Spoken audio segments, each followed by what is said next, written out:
네, 안녕하십니까.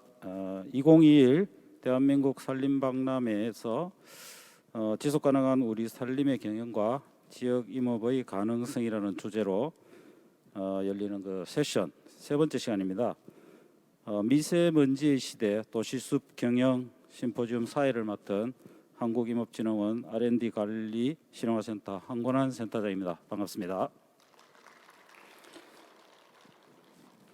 이번 심포지움에서는 그 미세먼지와 도시숲 분야 전문가 네 분을 모시고 미세먼지 도시숲 분야 연구 현황을 공유하고 대국민 서비스로의 그 연계 방향 등을 그리고 발전 방향을 논의하는 시간을 갖도록 하겠습니다. 발표는 두 분 하시고 지정 토론 두 분 포함해서 진행하도록 하겠습니다. 그 토론에 앞서 미세먼지 도시숲 전문가 두 분께서는 미세먼지 시대의 도시숲의 역할, 그리고 미세먼지 모니터링 현황, 미세먼지 저감용 시스템 개발 등 실용화 연구에 대해서 들어보도록 하겠습니다. 그럼 첫 번째 순서로 도시숲 분야 전문가이신 한양대학교 이상훈 교수님께서 도시숲의 다양한 기능과 미세먼지 모니터링이라는 주제로 발표해 주시겠습니다. 큰 박수 부탁드리겠습니다.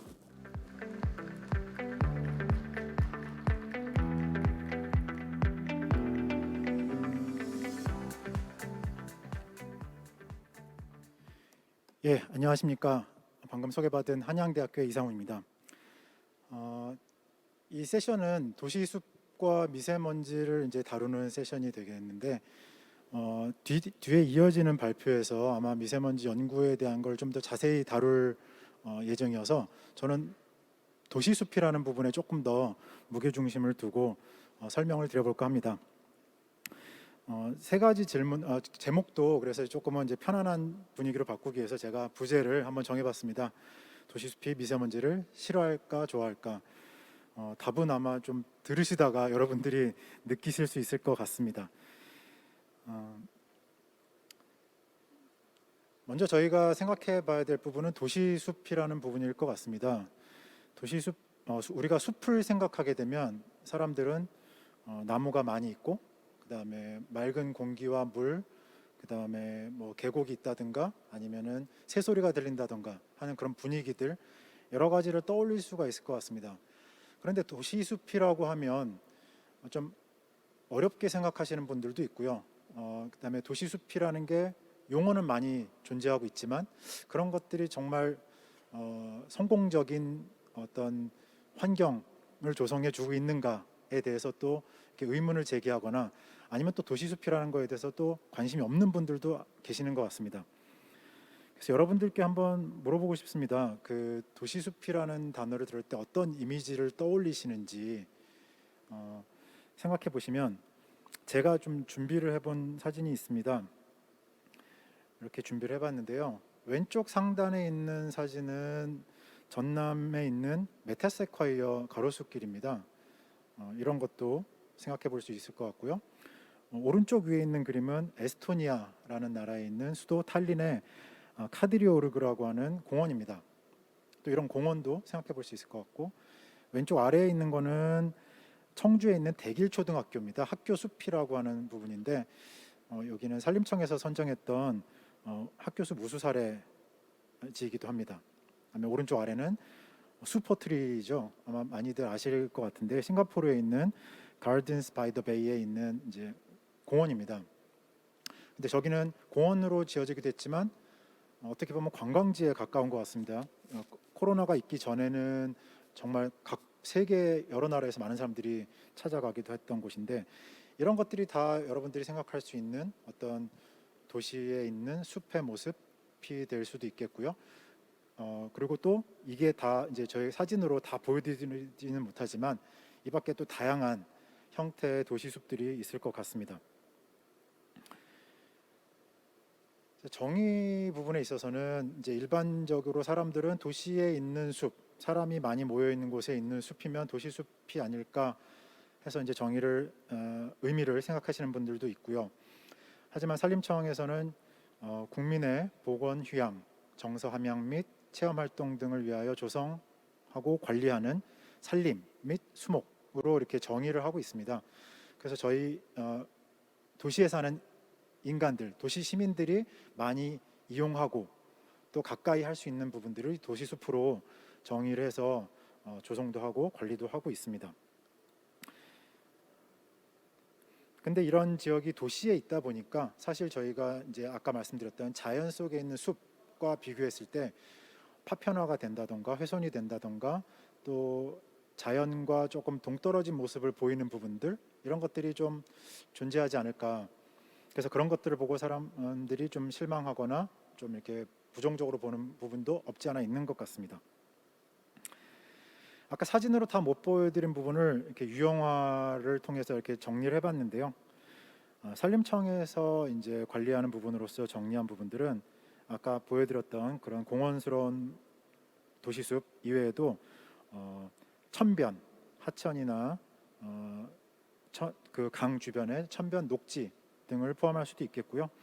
그 다음에 또 건물들이 밀집해 있는 공간에서 벽면 녹화한 것도 이제 도시숲으로 포함이 될 수도 있겠습니다. 또 한편으로는 국토교통부에서 관리하는 부분에 있어서는 공원이라는 이름으로 많이 분류가 되어 있는데요. 여러분들이 잘 아시는 뭐 어린이 공원이라든가 뭐 소공원, 그다음에 수변 공원 이런 등등의 표현들이 저희가 도시숲이라는 개념에 다 같이 포함이 될 수가 있을 것 같습니다. 제가 이제 연구로 되었던 부분을 좀 조사를 해봤는데요. 그럼 실제로 시민들은 도시숲이라는 공간에서 어떤 활동들을 하기를 원하는지, 좋아하는지 그런 부분들을 이제 연구가 된 것을 조사해봤습니다.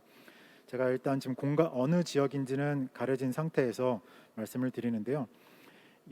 그 스마일 표시가 붙은 부분을 보면은 그 신선한 공기와 물이라는 것이 이 도시숲을 찾은 시민들이 가장 좋아하는 부분이었던 것 같습니다. 뭐 저희가 자연을 찾는 자연이라는 공간을 찾는 곳으로서 신선한 공기와 물은 상당히 중요한 요소가 되겠죠. 근데 두 번째 2위로 체크가 된 부분이 자연의 소리, 3위가 아름다운 경관입니다. 근데 저는 이제 주목해야 할 만한 부분이라고 생각하는 것이 그 왼쪽 표에서 수치를 보시면 1위를 받았던 신선한 공기와 물은 60%에 육박하는 데 비해서 자연의 소리, 아름다운 경관은 훨씬 못 미치는 숫자가 되는 것 같습니다. 일반적으로 산림을 공부하고 전문가들이라고 하는 분들이 생각할 때는 이런 것들이 다 동등하게 순위를 가르기 힘든 중요한 요소라고 생각하는 데 비해서 일반인들은 또 이렇게 또 차등된 모습을 보이기도 해서 그러면 우리가 전문가로서 도시숲을 접근하는 방식과 일반인들이 생각하는 것과 아직 눈높이 차이가 있지 않은가라는 부분도 좀 생각해 볼 수 있겠습니다. 여기는 사실 북한산 국립공원입니다. 그래서 도시에서 가깝기도 하지만 또 한편으로는 상당히 큰 규모의 산지형 도시숲이 되겠고요.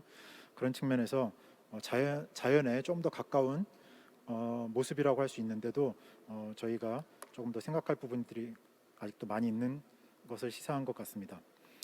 또 다른 연구로는 제가 속해 있는 연구팀이 이제 연구를 하고 있는 내용인데요. 아직 이제 출판이 되지 않았기 때문에 그냥 내용만 살짝 말씀을 드리면 고양시 여기 근처죠. 고양시를 대상으로 이제 코로나 대유행이 발생하기 전과 지금 발생한 시기 사이에 어떠한 도시숲 이용 패턴의 변화가 있었는지, 사람들이 도시숲을 많이 찾았는지 덜 찾았는지 뭐 이런 간단한 연구가 되겠습니다.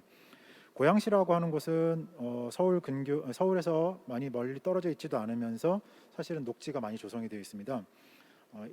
일반인들, 저도 뭐 예전에 그랬었고, 일반인들을 보면 일산이 고양시에서 유명한 부분이 될 것 같고, 그중에 일산 호수공원 정도가 아마 유명한 곳이 되지 않을까 싶은데, 사실은 고양시에 보면은 녹지가 많이 조성이 되어 있고요.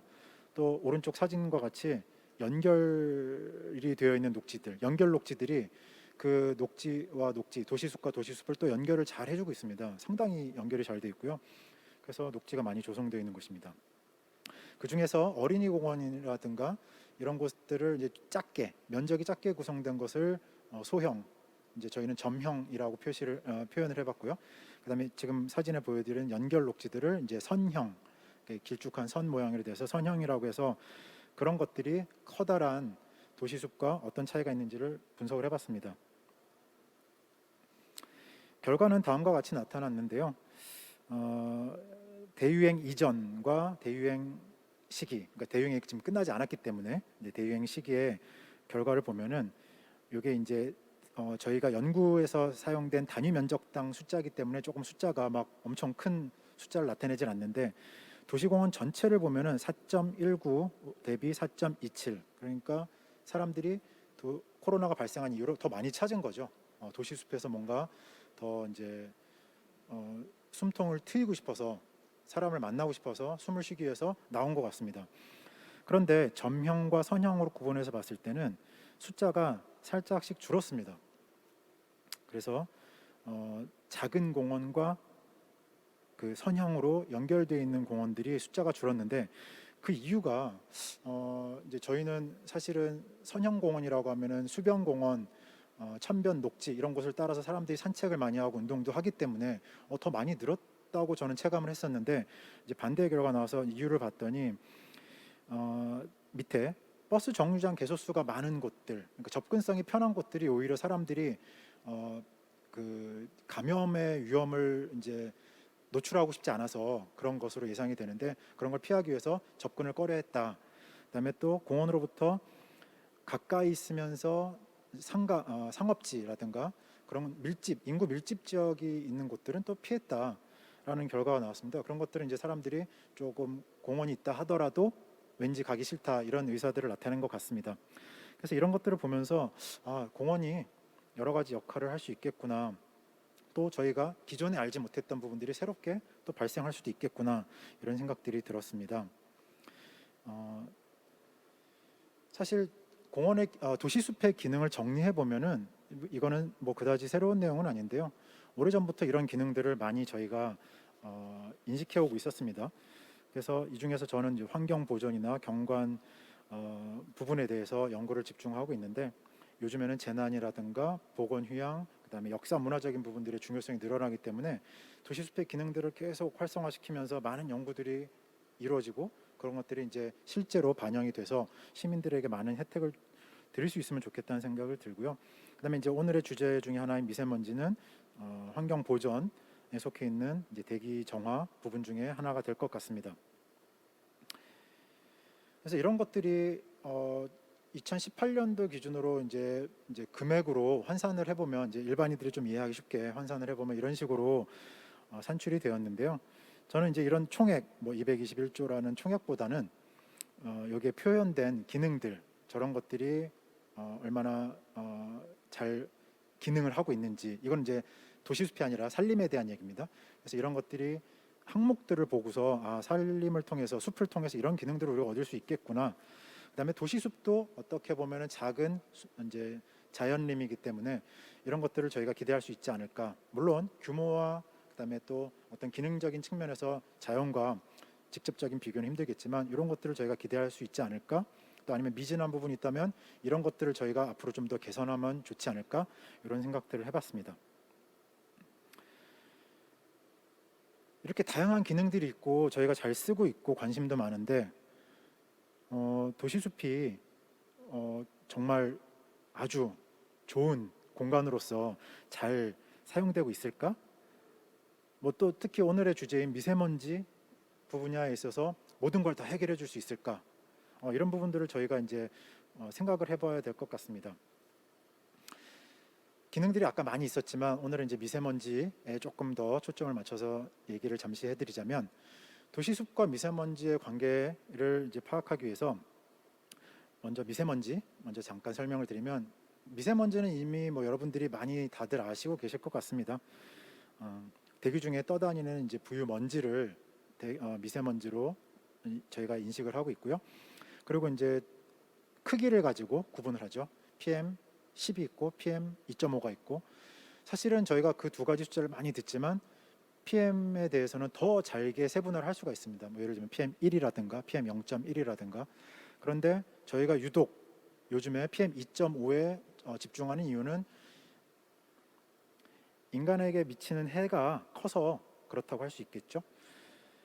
미세먼지의 발생 원인들을 짚어보면은 상당히 이제 다양한 분야에서 미세먼지가 발생이 되고 있고요. 그다음에 그런 것들이 자세히 보면은 사실은 우리가 다 생활하는 공간에서 발생하는 것들입니다. 우리가 만들어내고 있는 것들이 많이 있는 거죠.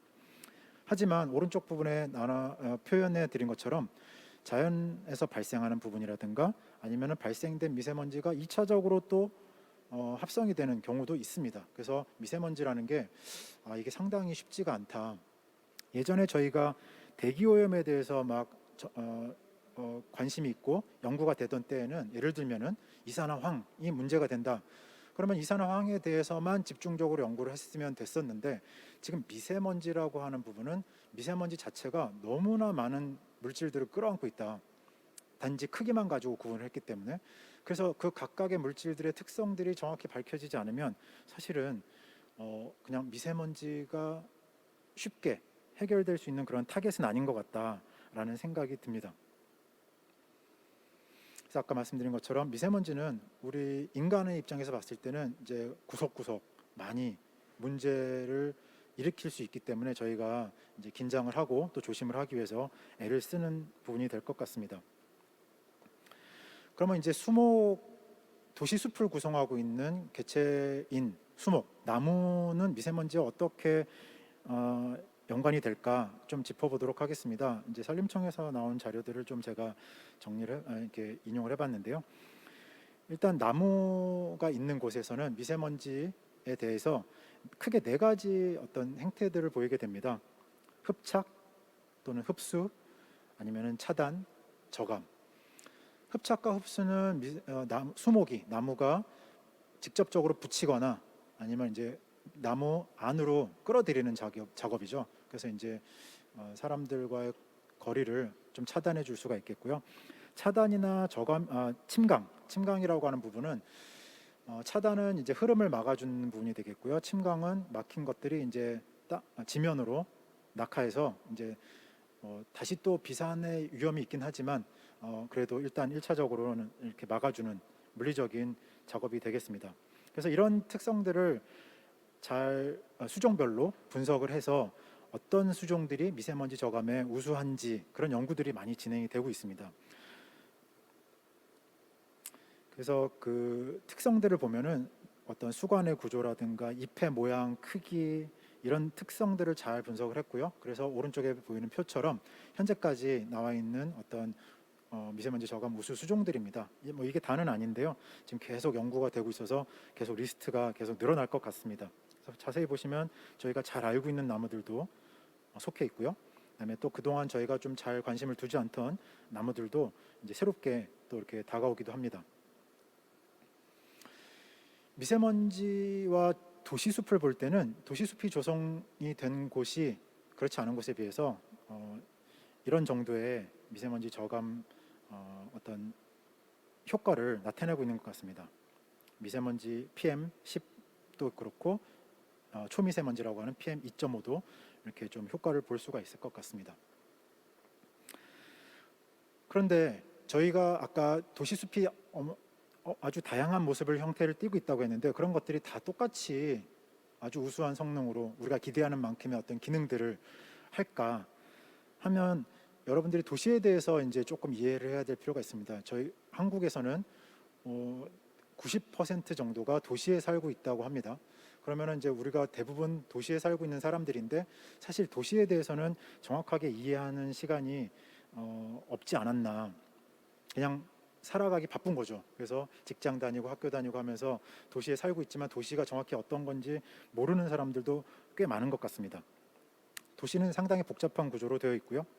그다음에 가로수가 저희에게 친숙한 단어일 수 있는데 가로수를 하더라도 가로수가 나무가 큰 곳, 작은 곳, 그다음에 촘촘하게 심어진 곳, 이렇게 듬성듬성 심어진 곳, 그다음에 한 층으로만 식재가 된 곳, 또 2층으로 이렇게 다양하게 식재된 곳 등 가로수를 하더라도 이렇게 다양한 형태들을 나타내게 됩니다. 그런 것들이 저희가 아까 말씀드렸던 미세먼지 저감 효과라는 측면에서도 각자 다 다르게 나타날 수 있겠죠. 거기다가 나무 수종이 다르다? 그럼 또 다른 그런 차이점들을 나타낼 것 같습니다. 그래서 연구가 필요한 것 같고요. 연구 사례 하나를 한번 준비해 봤습니다. 이거는 이제 빌딩 사이에 있는 가로수를 대상으로 연구가 된 결과인데요. 오른쪽에 보이는 이제 녹색 부분들이 가로수를 어떻게 심었는지 이렇게 다양한 이제 조합을 만들어 보고 시뮬레이션을 돌린 겁니다. 그랬을 때 여러 가지 당연히 다른 패턴들이 나타날 건데 최적의 조건이라고 할 수 있는 부분이라고 보면은 상층, 높이 큰 나무를 심었을 경우에는 그 나무 수감의 층이 위아래로 두툼하게 잡혀 있는 곳이 좋을 수 있겠다. 그 다음에 하층에 관목들을 심었을 때는 또 그 관목들의 키가 좀 높았으면 좋겠다. 그런 것들로 인해서 미세먼지 저감 효과를 잘 볼 수 있겠다. 뭐 이런 얘기인데요. 이게 또 이제 모든 곳에 다 통용되느냐? 그건 아닐 것 같고요. 또 이제 이 연구가 벌어졌던 대상지에서 그런 또 좋은 결과가 나왔습니다. 또 가로수 아까 같은 경우는 사실은 이제 한정된 길이의 공간이었고요.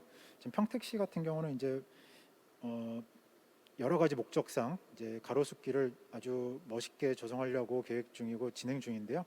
이제 길이가 짧게 뭐 한 블럭 정도가 아니라 쭉 이어지는 멋진 곳도 될 수 있겠습니다.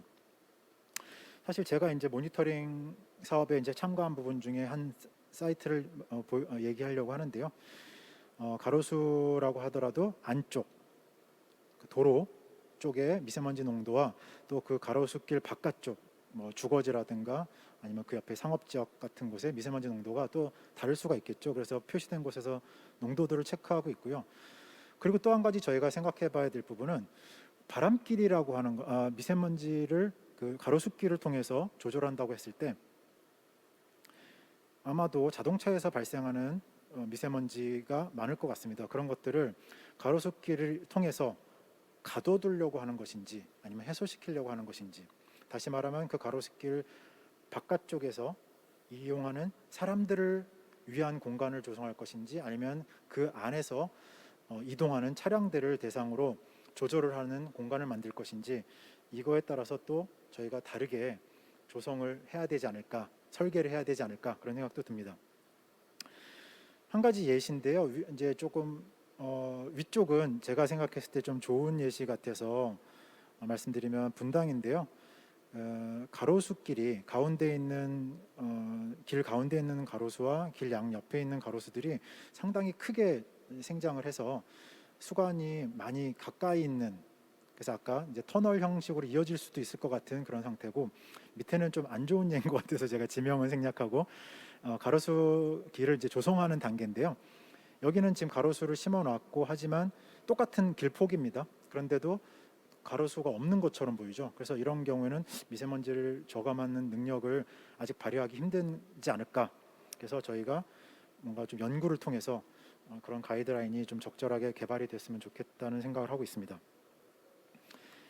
또 한 가지에는 이제 차단숲이라는 케이스인데요. 왼쪽에 산업단지 공간과 오른쪽에 주거단지 공간을 차단숲을 통해서 뭔가 좀 분리를 시키고 어떤 대기 오염적인 측면에서 영향을 최소화하려고 하는 그런 공간입니다. 그래서 그런 것들이 실제로 잘 작동하고 있는지 연구를 해봤고요. 이런 것들을 이제 쭉 시간을 통해서 어떻게 변하는지 봤을 때 녹색 선이 도시숲 안에서 측정된 부분인데, 도시숲이 항상 낮은 농도를 보여주는지 아니면 그렇다고 또 다른 공간이 더 낮은지, 이런 것들을 비교해 볼 수 있는데, 도시숲이 항상 일관되게 낮은 농도를 보이는 것은 아니더라. 그러면은 왜 그런 일들이 발생하는지 특성들을 좀 파악하고 그거에 맞는 도시숲을 설계할 수 있는 방안들이 좀 연구가 돼야 될 것 같아서 연구를 하고 있습니다. 아마 또 뒤에 이어지는 발표에서도 그런 부분들에 대한 얘기들이 또 이어질 것 같습니다. 차단숲에서 여러 가지 요인들, 온도, 습도, 풍속, 풍향 이런 것들을 같이 보면서 하고 있지만 미세먼지가 아까 말씀드린 것처럼 워낙 다양하다 보니까 딱 맞는 요인을 찾는 게 쉽지는 않은 상황입니다. 제가 어저께도 제가 사이트에 또 다녀왔는데요. 또 그 농도만 가지고 얘기할 것이 아니라 성분도 이제는 중요시해야 된다. 그래서 실제로 농도가 변화가 있을 때 그 성분들이 이동을 해서 농도에 영향을 미친 것인지 아니면 서로 다른 발생원에 의해서 발생한 얘기들인지, 그런 것들도 좀 더 규명을 할 필요가 있겠다라는 생각이 듭니다. 미세먼지와 이제 수목 간의 관계를 이제 효과를 정리했던 연구 결과를 정리해봤습니다. 수종마다 또 많이 차이가 있고요. 그다음에 같은 수종이라 할지라도 장소나 환경에 따라서 또 아니면 또 그 개체마다 또 컨디션이 사람들도 컨디션이 달라지는 것처럼 아마 또 컨디션이 달라질 수 있을 것 같습니다. 그런 거에 따라서 또 능력이 미세먼지 저감할 수 있는 능력이 또 달라질 수 있겠다. 또 같은 수종들이 다른 지역에서 비교됐을 때 또 다른 모습을 보일 수도 있겠다. 그러면 이게 저희가 이런 식의 디자인을 한다고 했을 때 그게 언제나 일관되게 같은 수준으로 나타낼까 하는 거는 정말 어려운 문제 같습니다. 그래서 연구가 많이 필요하고 또 관심이 많이 필요한 분야인 것 같습니다. 저는 이런 생각을 해봅니다. 나무도 생물이고 생명체이고 그 다음에 미세먼지는 정말 다양한 성분들이 섞여 있는데 그게 나무에게 도움이 되는 물질이 아닌 것들이 대부분이겠죠. 그런데 정말 미세먼지를 흡수를 하고 몸에 붙이고 하면서 하는 것들이 정말 행복할까? 그게 계속 지속적으로 가능한 부분인가 하는 부분에서 저는 좀 회의적인 부분이 있습니다. 그래서 꼭 미세먼지 저감만을 위해서 또 도시숲이 존재한다. 그게 아니라 아까 보여드렸던 많은 기능들 그런 것들이 도시민에게 많은 영향이 갈 수 있다는 부분이 저는 더 강조가 되고 관심을 가져줬으면 좋겠다는 생각이 듭니다. 그러면 도시숲을 앞으로 어떻게 좀 만들어서 저희가 같이 활동하는 공간으로 사용도 하고 또 저희가 혜택도 받고 할 수 있을까에 대해서 이제 생각을 해보게 되는데요. 아까 말씀드렸던 것처럼 도시화는 계속해서 진행하고 있습니다. 대륙을 막론하고 계속해서 진행이 되고 있고요. 그나마 저희가 선진국이라고 알고 있는 나라들은 이제 도시화가 많이 주춤해지는 상황이긴 하지만 멈추지는 않습니다. 왜 그럴까라고 이제 의문이 드신다면 여러분 스스로에게 질문해 보시면 될 것 같습니다. 도시를 떠나서 살 수 있는가? 제가 주변에서 학생들이나 사람들에게 물어봐도 도시를 떠나서 살 수 있겠다라고 자신 있게 얘기하는 사람들은 없더라고요. 그러면 도시가 나쁘다, 뭐 무슨 안 좋은 것들을 만든다 이런 것들에 집중할 것이 아니라 어차피 우리가 도시를 버릴 수 없는 90%의 사람들로 구성이 되어 있다면 어떻게 잘 유지할 수 있을까? 지속 가능하게 유지할 수 있을까를 생각하는 게 더 맞을 것 같습니다. 거기에 덧붙여서 도시숲이라는 것이 그러면 그 도시의 특성에 맞춰서 같이 갈 수 있으면 좋겠다. 우리가 자연적으로 알고 있는 큰 산들, 태백산, 지리산, 한라산 이런 산들에 비해서는 도시숲은 다를 겁니다. 그 다른 부분을 인정을 하고 연구를 해서 분석을 하고 도시라는 공간 안에서 그런 자연산 같은 수준은 아닐지라도 우리가 얻을 수 있는 혜택들을 많이 받을 수 있으면 좋겠다. 더불어서 도시를 관리하는 차원에서 도시 계획 시에 분명히 도시숲이 중요한 위치로 들어가야 됩니다. 그래서 그런 것들을 끊임없이 연구하는 할 필요가 있겠다라는 생각이 듭니다. 도시숲의 가능성이라는 측면에서 생물 다양성을 비교해 본 연구의 결과인데요. 맨 윗줄에 있는 노란색 공간은 가장 가까운 우리가 걸어서 5분, 10분 안에 닿을 수 있는 가까운 공원이 되겠고요. 두 번째는 약간 거리가 떨어진 곳, 맨 밑에 녹색 줄은 우리 도시에서 외곽에 위치한 뭐 큰 산들이라고 보시면 될 것 같습니다. 아차산, 관악산 이런 산들 그런 위치들인데 생물 다양성이 이제 가운데 색깔 칠해진 삼각형이 클수록 생물 다양성이 높다고 보시면 되는데 이제 거리에 따라서 다르죠. 하지만 이 모두가 다 도시숲에 속하는 종류들입니다. 그렇다면 우리가 조금 더 관심을 갖고 관리를 할 수 있다면 도시숲이라는 것이 우리에게 좀 더 많은 기능을 혜택을 줄 수 있는 공간으로 자리 잡을 수 있다는 가능성을 저는 얘기하고 싶고요. 생활권 도시숲이라는 부분이 그러니까 우리가 가까이 걸어서 갈 수 있는 공간이 다른 도시들도 마찬가지인데 서울시에 인구가 많기 때문에 서울시 경기도를 일단 적어봤습니다. 그런데 생활권 도시숲의 총계가 비생활권 도시숲에 비해서 많이 적습니다. 세계 주요 도시들과 비교해 봤을 때도 서울이라는 공간은 이거는 조금 지난 버전인데도 불구하고 도시의 산림률은 높은 축에 속하는 도시입니다. 서울이라는 공간이. 그런데도 불구하고 생활권 도시숲으로 내려가면은 상당히 부족한 숫자를 나타내게 됩니다. 이런 것들이 저희가 앞으로 비생활권 도시숲이라고 지정이 되어 있는 산림형 도시숲들에 대해서 조금 더 관심을 가지고 어떻게 하면 저희가 유익한 쪽으로 이용할 수 있을까 고민을 해야 되는 부분이 될 것 같습니다. 마지막으로 제가 생각하는 어떤 도시숲의 이상적인 모델들을 좀 소개를 해드리면서 마무리를 해볼까 합니다. 첫 번째는 컴피티션에 나왔던 이제 디자인인데요. 이거는 도시숲을 저희가 생각하는 지면에서만 이용할 것이 아니라 수직적으로 입체적으로 이용할 수 있게끔, 그래서 더 많은 서비스를 즐길 수 있게끔 하는 부분을 고안했던 부분이고요. 조금 시간이 지난 디자인이긴 하지만 저는 상당히 관심을 갖고 있고 좋은 아이디어라고 생각을 합니다. 두 번째는 멜버른의 디자인인데요. 호주 멜버른의 경우에는 이제 건물 곳곳을 또 도시 곳곳을 나무와 식물들로 채워보겠다라는 디자인인데, 실제로 이제 중국에서 얼마 전에 이제 시도했다가 최근에 이제 어떤 변화된 모습들, 결과들이 나타났는데 좀 안 좋은 예도 있었기 때문에 이런 디자인은 조금 더 고민이 많이 필요한 것 같습니다. 이게 나중에 기회가 된다면 토론 시간에 얘기를 해보도록 하겠습니다. 그리고 그 다음 모델은 성능, 가치에 대한 얘기입니다. 도시숲을 만드는 건 좋고 우리가 계속 이제 주장을 저희가 하고 있는데, 그러면 그냥 나무만 열심히 많이 심으면 되는 것인가? 오른쪽에 보면은 적절하게 식재가 되었을 때, 조성이 되었을 때는 50년쯤 후에 250%의 수익률, 이게 이제 정확한 돈이 될지 안 될지는 모르겠지만 서비스화 재화 측면에서 250%라는 이득을 우리가 볼 수 있겠다.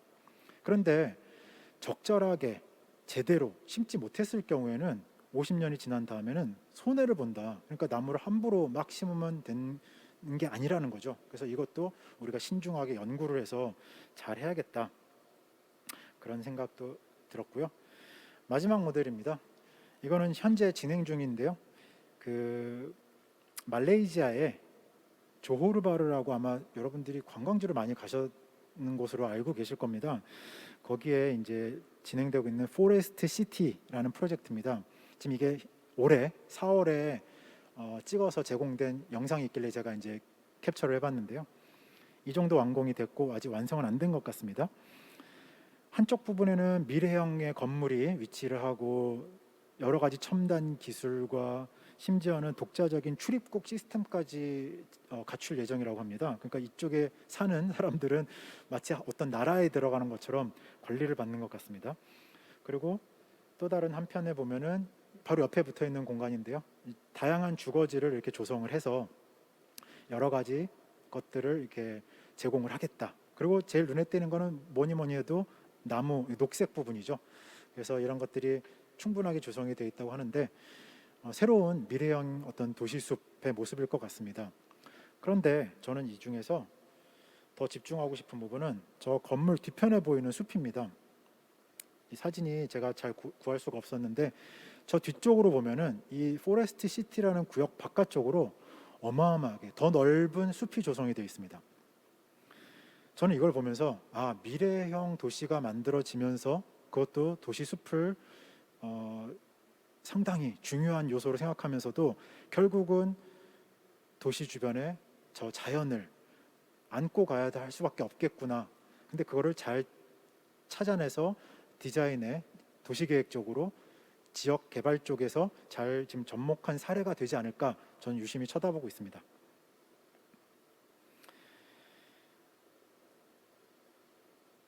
아마 많이들 아실 겁니다. 그러니까 우리 인간은 갑자기 하늘에서 뚝 떨어진 것이 아니고 지구가 탄생한 이래로 여러 가지 것들이 많이 생성이 되고 식생이, 나무가 생기면서 산소가 주어졌기 때문에 동물, 그 다음에 인간이 탄생을 할 수 있었습니다.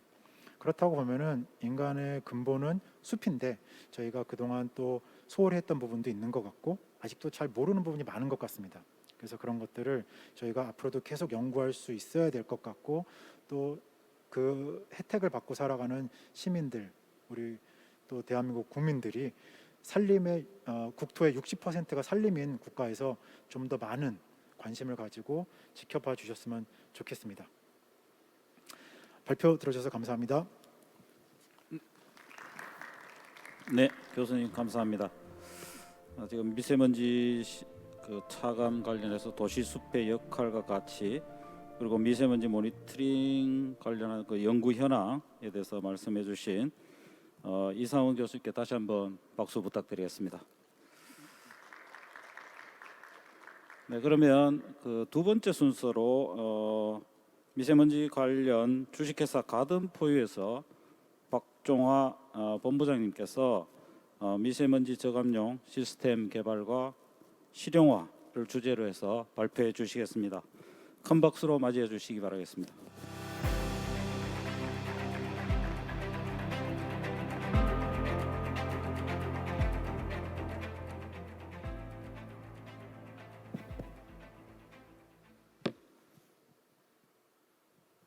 네, 안녕하십니까. 저는 가든포유 총괄본부장 박종화 본부장이라고 합니다. 반갑습니다. 제가 무엇보다 먼저 그 조그마한 성까지만 눈여겨봐 주셨다가 이렇게 발표 장소까지 초청해 주셔서 참 감사드립니다. 미진한 내용이지만 짧은 시간 좀 같이 내용을 검토해 주셨으면 하는 바람입니다.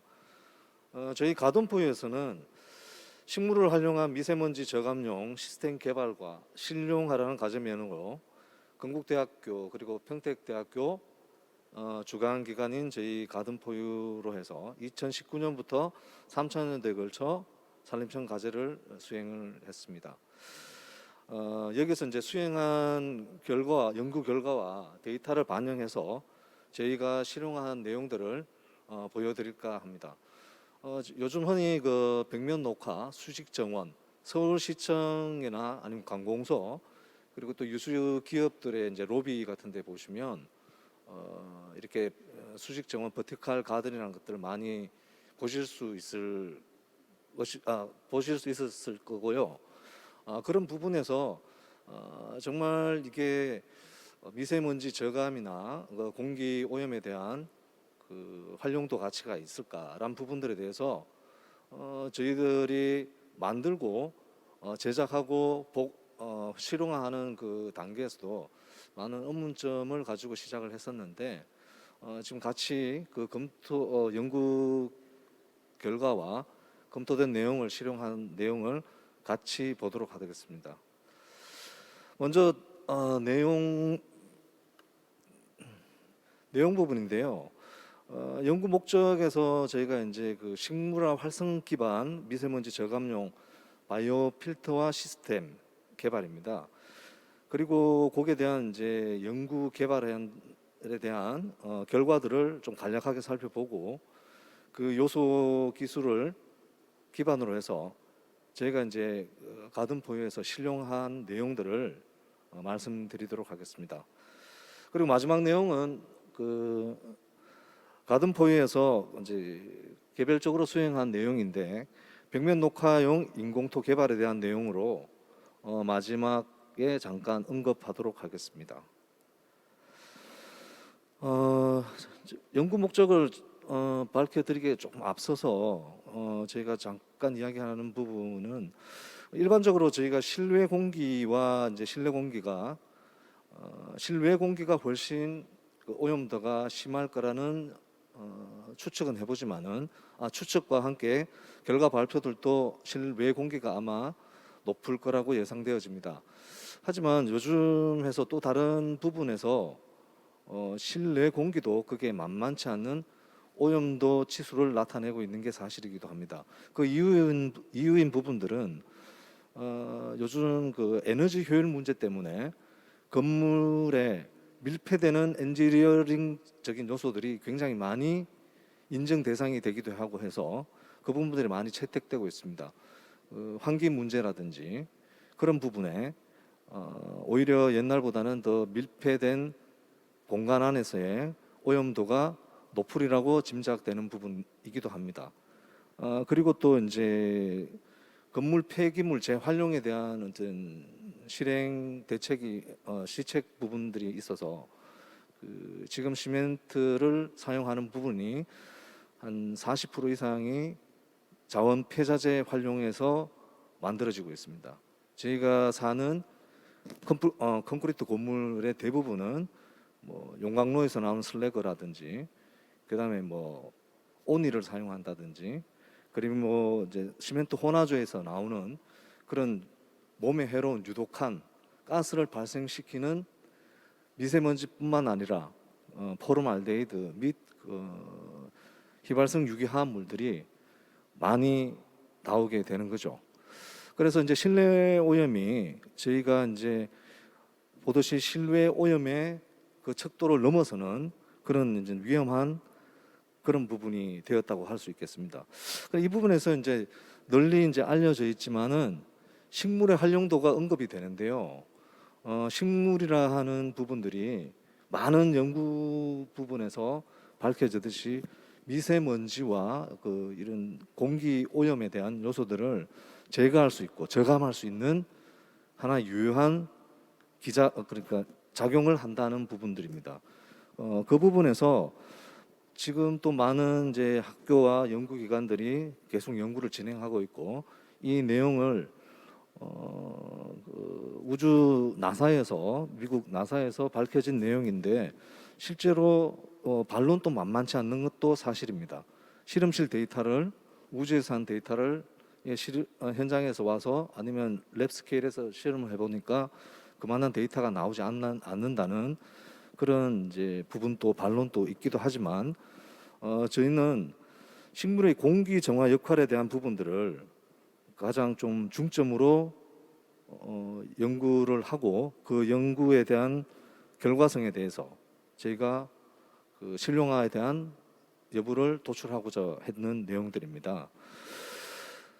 그런데 이제 이 모든 역할들이 가장 중요한 부분이 전제 조건이 뭐였냐라고 생각해 봤을 때는 이 식물들이 건강해야 된다는 것과 이 식물들의 활성도가 뛰어나서 잘 살아 있어야만이 먼지에서 흡착한 내용들이 줄기로 가져가고 아까 친강까지 내려가서 뭐 뿌리 근건부에서 미생물이 제거하는 오염까지의 시퀀스들이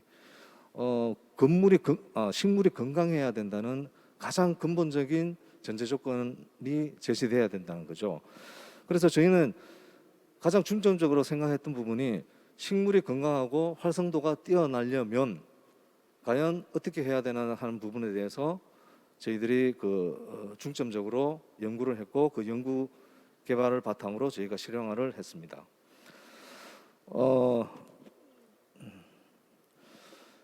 보시면 이제 저희가 먼저 가장 연구 결과로 식생의 활성화에 관한 최적의 조건을 찾는 부분에서 죄송합니다. 제가 슬라이드를 넘기지 않아서 죄송합니다. 슬라이드에서 보시듯이 식생의 가장 활성화에 대한 최적의 조건에 이제 저희 구현하는 방법에서 가장 먼저 검토된 부분이 미세먼지 식물 식재용 인공 토양과 식생 배지에 대한 개발이었습니다. 그래서 이제 여러 가지 많은 소재들과 미디어가 있었지만은 그 중에 이제 오가닉 소일, 보통 저희가 보는 이제 인공 토양이죠. 피트모스나 그런 내용이고요. 그 다음에 바이오차, 완결을 갖다가 탄화시킨 숯입니다. 바이오차. 그 다음 햄프, 퍼라이트, 4가지 정도를 먼저 선정을 하고, 그 선정 내용에 대해서 적정한 배합 비율을 찾았습니다. 그리고 이제 가장 전제 조건을 이제 저희가 사용해 봤을 때에 혼합률이 바이오차하고 퍼라이트, 그 다음에 바이오차하고 오가닉 소일, 요 조성물들이 가장 뛰어난 활성도를 보였고, 그리고 어떠한 물질이든 어떠한 매체든 간에 20% 정도 배합이면 가장 생물 생장과 촉진한다는 그런 결과를 얻어냈습니다. 그리고 이제 아까 이상훈 교수님도 말씀하셨지만은 저희는 이제 벽면 녹화용이다 보니까 이제 수목에 대한 부분들이 아주 작아졌고 낮아져서 교목보다 더 낮습니다. 그래서 이제 지금 가장 많이 활용되고 있는 부분들이 초하류, 초본성 식물들, 그다음에 이제 목본성 식물들을 찾아내서 그게 가장 정확하고 좀 활량화될 수 있는 그런 식물군들을 선정을 했는데요. 초본성 식물하고 목본성 식물 대조군으로 선정을 하게 됐습니다. 다음 도표에서 보시듯이 목본성 식물 소나무 라인골드하고 그다음 빌레나무 목본성 식물들이죠. 목본성 식물들이 저희 결과에서는 초본성 식물보다도 미세먼지 저감 능력이 조금 더 뛰어난 걸로 나왔다는 게 도출되었습니다. 그리고 또 저희가 이제 그 연구하는 과제 중에 또 한 가지는 전극을 활용을 해서 활성도 치수를 갖다가 잴 수 있는 센서를 좀 개발을 했습니다. 그렇죠? 예. 지금 식생에다가 토양에 전극 플러스 마이너스를 넣어서 활성화를 시켰더니 그게 활성화 치수들이 라인골드하고 식물 소나무에서 0.15에서 0.16볼트가 나온다는 그런 부분에서 그 부분에서 가장 식물의 활성도가 높다는 그런 측정 치수를 저희가 받아보았습니다.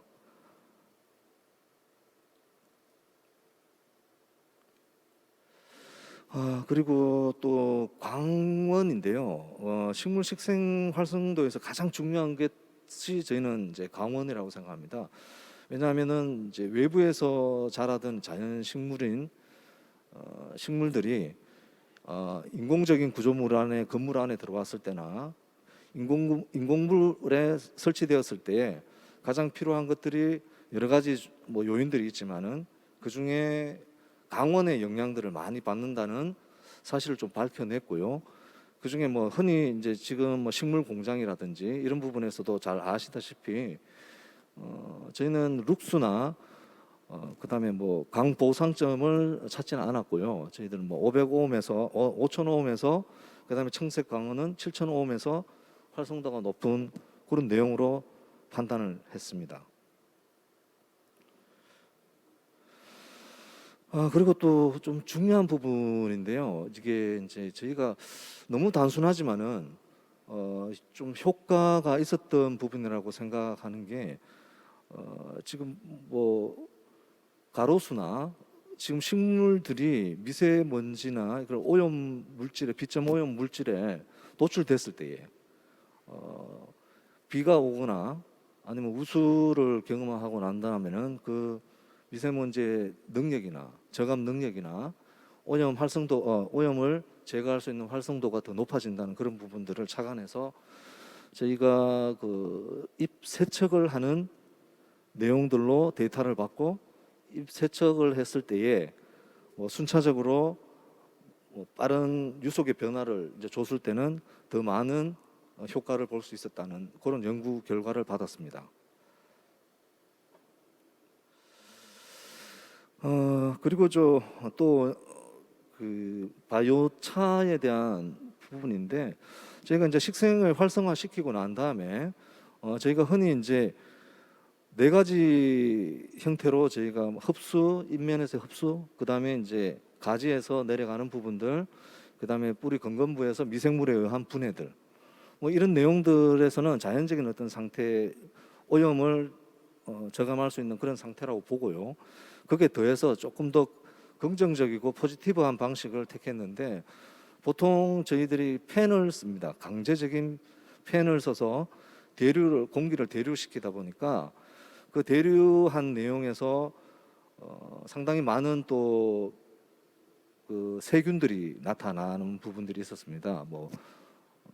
그 살모넬라균이라든지 이런 부분들을 좀 제거하고자 제 앞면에 바이오차를 활용한 필터를 부착해서 좀 유의미한 결과를 얻었다고 보아집니다.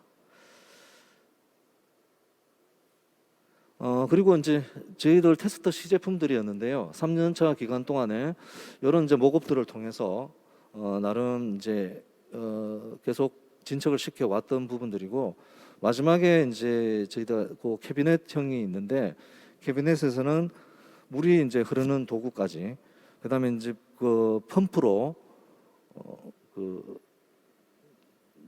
물을 주면서 미세먼지를 저감시키는 그런 용도까지도 개발되는 상태입니다. 그리고 이제 시제품에서 좀 벗어나서 상용화 내용으로 좀 갔는데요. 저희들이 그 바이올 숲이라는 브랜드를 달고 이렇게 스탠드형, 실내형 스탠드를 만들어서 지금 실용화하고 있는 내용입니다.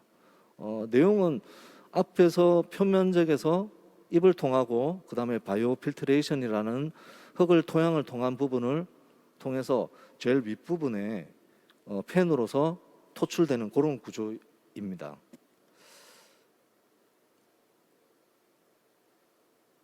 그리고 또 저희가 이제 이 부분들을 실용화해서 모급 제품들을 갖다가 현장에다 설치를 하고 여러 가지 유의미한 그 현장 평가하고 그다음에 그런 데이터를 이제 많이 만들었는데요. 그 내용들은 뭐 지금 뭐 세 군데 동대구 역사문화센터, 역사공원역하고 도당중학교, 잠실초등학교. 그래서 미세 저감 효과나 데이터, 그다음에 이용자 만족도 조사, 평가 등을 통해서 저희가 효과를 측정을 할 수가 있었습니다. 요 부분도 이제 실용도 적용도 평가를 했고요. 저희가 설문을 통해서 만족도 조사 이런 부분들의 데이터를 만들 수가 있었습니다. 네, 이것도 이제 현장 평가 부분입니다. 네. 이제 저희 회사에서 이제 이런 기반 기술의 요소 기술들을 통해서 적용하는 사례들을 말씀을 드리도록 하겠습니다. 요거는 가든포유에서 이제 실용화한 성과들인데요.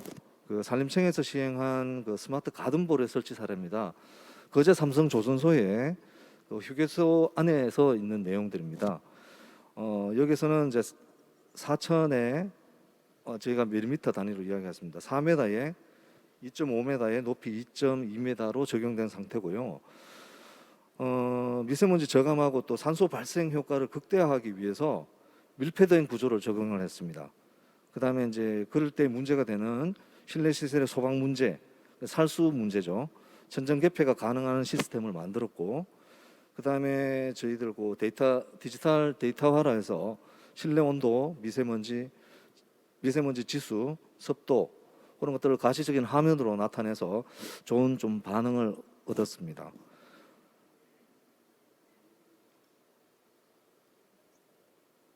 네, 이 부분은 저희가 그 포항에 포스코에 들어가는 갈탄 제조 회사입니다. 상당히 오염이 많은 요소였고요. 여기 누구도 들어가지 않으려는 작업장이었는데 이것을 설치함으로 해서 근로자들이나 거기에 계신 이용자분들이 상당히 많이 만족을 하는 그런 경우였습니다. 실제적으로 제가 이번에 보여드릴 부분이었는데 영국의 에덴 프로젝트라 하는 공원 안에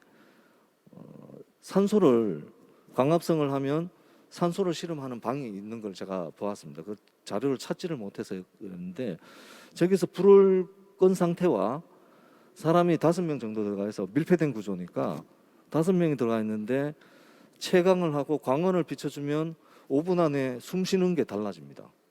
저거는 제가 측정을 했고요. 그다음에 여기는 이제 오염이 굉장히 심한 상태, 눈에 보이는 오염도 굉장히 심한 상태인데 여기서 들어가서 근무하고자 하는 부서가 생길 정도로 호응도가 높았습니다. 그리고 이 부분도 이제 거제도에 이제 건화라고 조선소 만드는 공장인데 거기 이제 쉼터에 이렇게 제공이 되었고요. 저희들 특징적으로 보시면 그 식재한 위에 항상 이렇게 팬들이 다 있습니다. 상부에 토출 팬들이 있는데 이것은 이제 대류를 시키는 부분들하고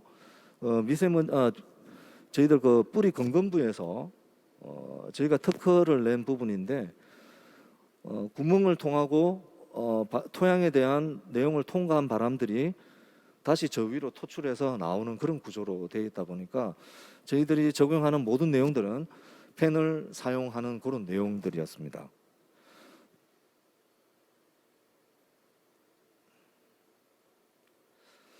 그리고 이제 좀 뭐 많은 부분에 이제 활용화를 했고 저희가 현장을 설치를 했습니다. 제일 좌측편에 1번에 보시는 게 이제 나주 도서관 로비, 그다음에 이제 전남 농업기술관, 창농 비즈니스 센터, 그다음에 KB금융 여의도 본점 사무실, 그다음에 현대 글로비스 본점 22층부터 33층, 32층까지 그렇게 설치를 했고요. 그리고 이제 그 다양한 공간 안에서 다양한 어떤 유틸리티를 이제 저희가 사용을 했었는데 이런 부분들은 이제 타워형입니다. 실제적으로 이제 물을 와류시켜서 미세먼지를 거르는 그런 장치도 되어 있고요. 그다음 UV 살균 램프가 들어가 있어서 공중 장소에 대한 이제 살균 효과까지 장치 안에 들어가 있는 그런 내용으로 저희가 실용화를 시켰습니다. 첫 번째는 그냥 일반 카페에 설치된 부분이고, 두 번째는 이천 행정복지센터 중앙 로비, 그다음에 세 번째는 지금 거제시청 로비에 있는 부분입니다.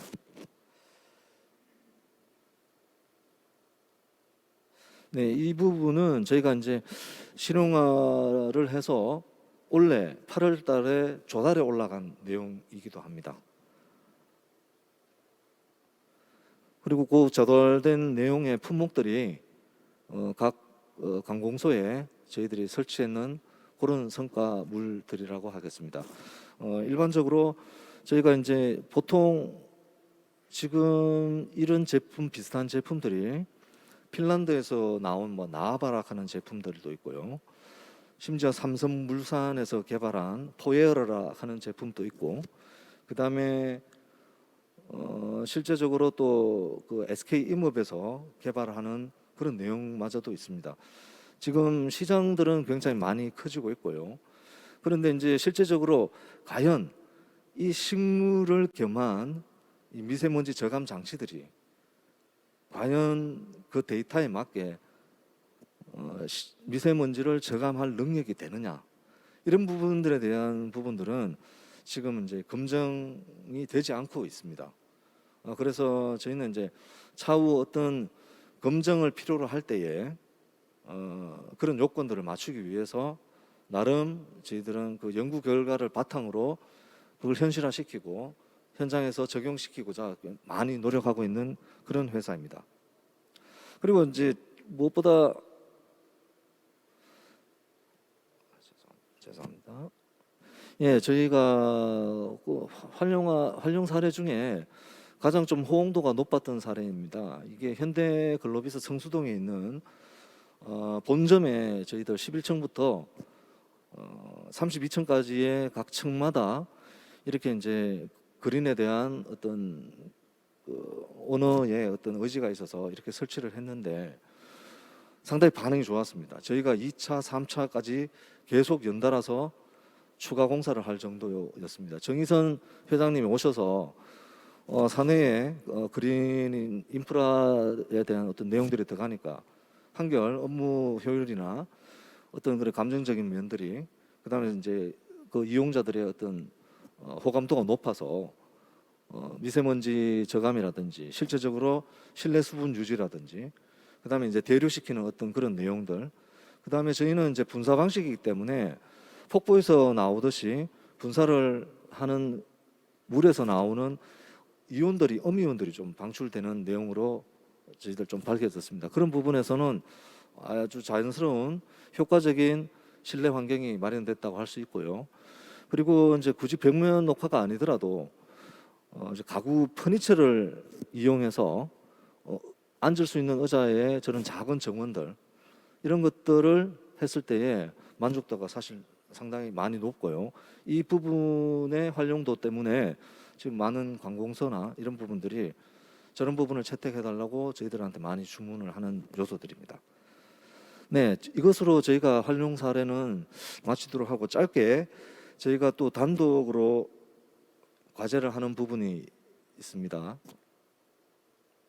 죄송합니다.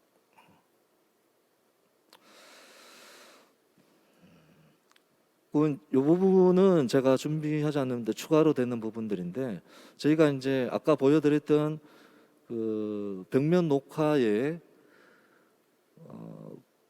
밀폐된 큐브형 부분을 공조를 통해서, 건물 공조를 통해서 할 수 있는 내용들을 앞으로 좀 확대했으면 좋겠다는 그런 부분에서 저희들 뭐 스크류 방식이라든지 스크류를 통해서 물을 분사하고, 저희가 이제 결론적으로 미세먼지를 공업용 필터를 사용하지 않고 저감할 수 있는 방법은 식물에서 나오는 저감된 내용하고 거기 좀 더 보태서 조금 더 긍정적인, 좀 더 양성적인 방법으로 팬을 통해야 된다는 어떤 기계적인 어떤 그런 부분을 보태야 된다는 것들을 좀 저희가 체득을 했습니다. 그렇다면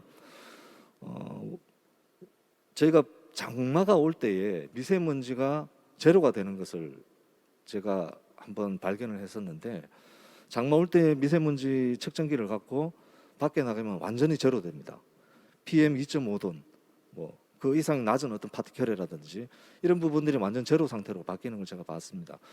그래서 이 물을 굉장히 미세한 스프레이를 분진을 하고 그 물을 통해서 미세먼지라든지 이제 그 오염 물질의 공기 오염 물질을 갖다가 제거하는 그런 요소들을 저는 착안하고 채택했으며, 그걸 기계화시키고 그 부분을 좀 활용도를 높이는 어떤 기계적인 어떤 장치고 거기에 대한 특허 부분들입니다.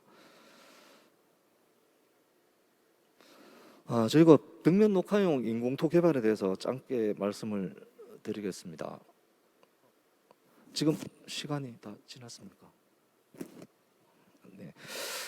짧게 말씀드리겠는데요. 저희가 이제 저희 회사가 한 20년 정도를 벽면 녹화를 개발해서 이렇게 하고 있었는데, 가장 이제 중요한 부분들은 벽면 녹화를 했을 때에 흙들에서 인공토를 사용했을 때에 인공토의 유실 부분들이 많았다는 부분입니다. 흙이 흘러내려서 그 양분들이 토출됐을 때에 그 부분들이 꽃을 다 죽게 하는 그런 부분들로 갔기 때문에 그 부분들에 대해서 저희가 이제 따로 개발한 내용들이 있습니다. 그 부분들은 나중에 시간을 제가 잘 못 맞춰서 나중에 다시 한번 발표하는 기회가 있으면 말씀드리도록 하겠습니다. 이것으로 마치겠습니다. 감사드립니다.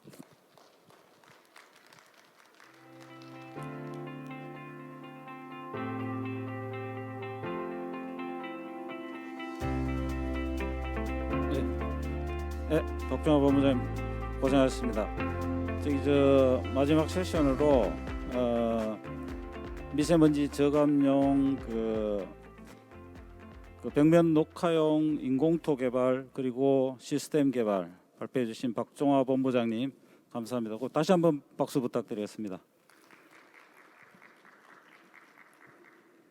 그리고 이어서 지금 이제 지정 토론하고 자유 토론 진행 예정입니다. 오늘 이 지정 토론하실 분은 말씀드리면 앞에 그 발표해 주신 한양대 이상훈 교수님하고 방금 발표 마치신 가든포유의 박종화 본부장님, 그리고 이제 국립산림과학원에서도 이와 관련된 연구가 진행 중인데 그 연구 담당하시는 박찬열 연구관님 모셨고요. 그리고 동국대학교 오충현 교수님 이렇게 네 분 모시고 지정 토론을 진행한 이후에 현장 의견 그리고 온라인 지금 오신 분들 의견 받아서 그 심층 토론하는 시간을 갖도록 하겠습니다. 그러면 오늘 그 지정 토론하고 현장 토론 부분은 그 국립산림과학원의 박찬열 연구관님께 그 자장을 좀 부탁드리고 진행 이후에 요 전체적인 웨비나를 마치도록 하겠습니다. 박찬열 연구관님 부탁드리겠습니다. 네, 안녕하십니까. 국립산림과학원 도시숲 연구과의 박찬열입니다. 예, 우리 한권한 한권한 선생님 고맙습니다. 예. 예, 오늘 지금 두 분 발표를 하셨고요. 특히 오늘 2021년 대한민국 산림 박람회인데 우리가 미세먼지 시대, 어떻게 보면 미세먼지와 기후변화 위기 시대의 도시숲의 경영이라는 제목을 가지고 두 분의 발제를 들었습니다. 이제 약 1시간 동안 이렇게 긴 시간이라면 긴 시간인데요. 토론이 있겠습니다. 오늘 토론은 저와 그리고 오충현 교수님께서 먼저 이 발표자에 대해서 간략하게 이야기를 토론에 대해서 하시고, 그리고 또 플로어에서 이렇게 오면 토론에 대한 어떤 제기된 문제랄지 또 질문, 그런 부분을 받아서 정리하는 시간을 갖겠습니다. 그러면 먼저 오충현 교수님, 먼저 하여튼 자유롭게 두 분 발표에 대해서 말씀해 주시면 고맙겠습니다. 예. 네, 안녕하세요. 반갑습니다. 저는 동국대학교 환경과학과에 근무하고 있는 오충현이라고 하고요. 오늘 이렇게 귀한 자리에서 토론을 하게 되어서 감사드립니다. 오늘 두 분의 발표도 상당히 재밌게 잘 들었습니다. 오늘 이제 저희가 토론하고 발표하는 내용의 주요 주제가 도시 숲과 미세먼지와 관련된 부분인데요. 이 부분에 대해서 조금 최근에 상황을 좀 살펴보게 되면, 최근 들어 저희가 MBS라고 하는 개념에 대해서 많이 설명을 듣고 있습니다. 네이처 베이스드 솔루션이라 그래서 자연에 기반한 해법이라고 하는 건데요. 사실 새로운 해법은 아니거든요. 인류가 태초부터 지금까지 자연에 의존해서 살아오면서 활용했던 많은 해법들이 있는데, 최근에 와서 이 해법이 상당히 부각이 되고 있습니다. 이 해법이 부각되게 된 배경을 살펴보게 되면 작년인데요. IPBES라고 하는 세계 생물다양성과 관련된 국제기구와 IPCC라고 하는 기후변화와 관련된 국제기구가 공동의 보고서를 냈습니다. 그러니까 Climate Change and Biodiversity라고 하는 주제였는데요. 즉 생물다양성과 기후변화라고 하는 것이 과거처럼 서로 떨어뜨려 놓고 생각할 수 있는 것이 아니라 이제는 두 가지를 동시에 고민해야지 되는 시대가 되었다라고 하는 내용이었습니다. 그 해법으로 제시된 것이 바로 자연기반 해법이라고 하는 것인데요. 자연기반 해법이라고 하는 것은 그동안 도시숲을 비롯한 수많은 산림들이 생물다양성이나 기후변화에 긍정적인 영향을 준다라고 하는 것은 우리가 잘 알고 있는 내용인데요. 이제는 이 두 가지를 같이 협력해서 생물다양성과 기후변화를 같이 대응해야지 된다라고 하는 내용이었습니다. 그 방법을 보게 되면 크게 세 가지인데요. 첫 번째는 국립공원과 같이 오랫동안 잘 보존되고 있는 지역을 적극적으로 보존하자라고 하는 거고요. 두 번째는 조림지와 같이 우리가 대체해서 조성을 했던 숲들을 가능한 한 많이 만들자라고 하는 내용입니다. 이제 마지막으로는 세 번째가 그동안 우리가 눈여겨보지 않았던 새로운 녹화 장소를 녹화하자라고 하는 내용인데요. 예를 들면 그런 적극적인 개념이 도시숲과 관련된 내용이랄지, 아니면 오늘 박종화 본부장님께서 말씀을 해주셨던 우리 생활권 안에 실내를 포함한 그런 지역까지를 전반적으로 녹화를 하자라고 하는 그런 내용이 되겠습니다. 그런데 EU에서 작년에 이제 발표한 내용을 보게 되면 생물다양성에 대한 대응을 하기 위해서 육지에서 30%, 해양에서 30%를 보호지역으로 관리하자라고 하는 의견을 제시를 했습니다. 육상에서 30%를 보호지역으로 관리하는 것은 사실상 쉽지가 않은 부분입니다. 예를 들면 우리나라 같은 경우에도 그동안 17%의 보호지역 확대를 하기 위해서 엄청나게 많은 노력을 했지만 지금 우리가 한 15.7% 정도밖에 확보를 못하고 있는 상황입니다. 그런 상황에서 갑자기 30%의 보호지역을 확대하라라고 하는 것은 거의 어떻게 보면 달성하기 어려운 그런 목표가 될 수도 있습니다. 우리나라 같은 경우에 전체 국토 면적의 60%가 숲이기는 하지만 엄정하게 보호되는 지역은 사실은 한 15% 정도에 불과하거든요. 그런데 이제 오늘 이상훈 교수님 발표해 주셨던 도시숲과 관련된 부분으로 접근을 하게 되면 이 문제에 대해서 우리가 새로운 해법을 가질 수가 있습니다. 무슨 얘기냐면 국립공원과 같은 곳은 지정되면 함부로 우리가 개발을 하거나 훼손하지 않는 엄정 보호구역이거든요. 그런데 도시숲이라고 하는 공간도 사실은 자세히 살펴보면 도시에 있는 공원이나 또는 개발제한국 내에 있는 숲이나 또는 도시자연공원 구역과 같은 곳도 보호 지역의 범주에는 속하지 않지만 함부로 훼손하지 않는 그런 지역들이거든요. 그래서 이제 EU와 같은 지역에서 보게 되면 17%는 엄정 보호 지역으로 설정을 해서 보호하자. 그리고 나머지 13%는 엄정 보호 지역은 아니지만 준엄정 보호 지역으로서 보호를 하자. 그 대표적인 대상지가 도시숲이 될 수 있다라고 하는 점이었습니다. 사실은 지난주에 이제 그 중국의 쿤밍에서 생물다양성과 관련된 세계 회의가 1차적으로 마감이 되었는데요. 그곳에서는 조금 아쉽기는 하지만 30%까지는 어려우니 지금 당장에 20%를 확보하자라고 하는 선에서 마무리가 되었습니다. 이제 우리나라의 환경부 장관께서도 거기 참석을 하셔가지고 동의를 했기 때문에 앞으로 우리나라에서는 당분간 보호 지역을 20%까지 확보하는 데 상당한 노력을 해야지 됩니다. 하지만 여전히 엄정 보호 지역은 17%를 확보를 해야지 되는 거고요.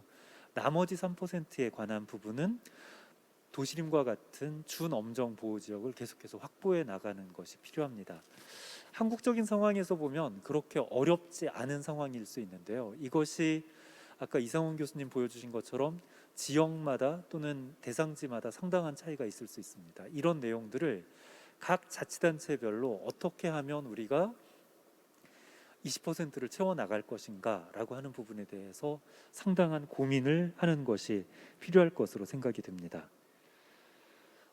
그리고 이제 도시숲이라고 하는 것은 이렇게 보호지역을 확대하는 것 외에 상당히 큰 장점들이 있습니다. 이상훈 교수님께서 말씀해 주신 내용에 보면 인구 고령화나 또는 코로나 대응 등에 의해 가지고 도시숲을 이용하는 패턴들이 상당히 달라진 것을 볼 수가 있었습니다. 그리고 또 기존에 우리가 생각했던 차원을 넘어서서 다양한 기능들이 있는 것을 볼 수 있었고요. 결국은 이런 내용들은 도시계획이라고 하는 또 다른 수단을 가지고 도시숲을 얼마나 일반 시민들이 편리하게 이용할 수 있도록 배치를 할 것인가라고 하는 것도 큰 과제가 되는 것 같습니다. 그런 측면에서 오늘 이상훈 교수님께서 발표를 해주셨던 내용들은 지금 현 시점에서 우리가 고민해야지 되는 부분을 잘 정리해서 발표해 주셨다라고 하는 생각이 듭니다.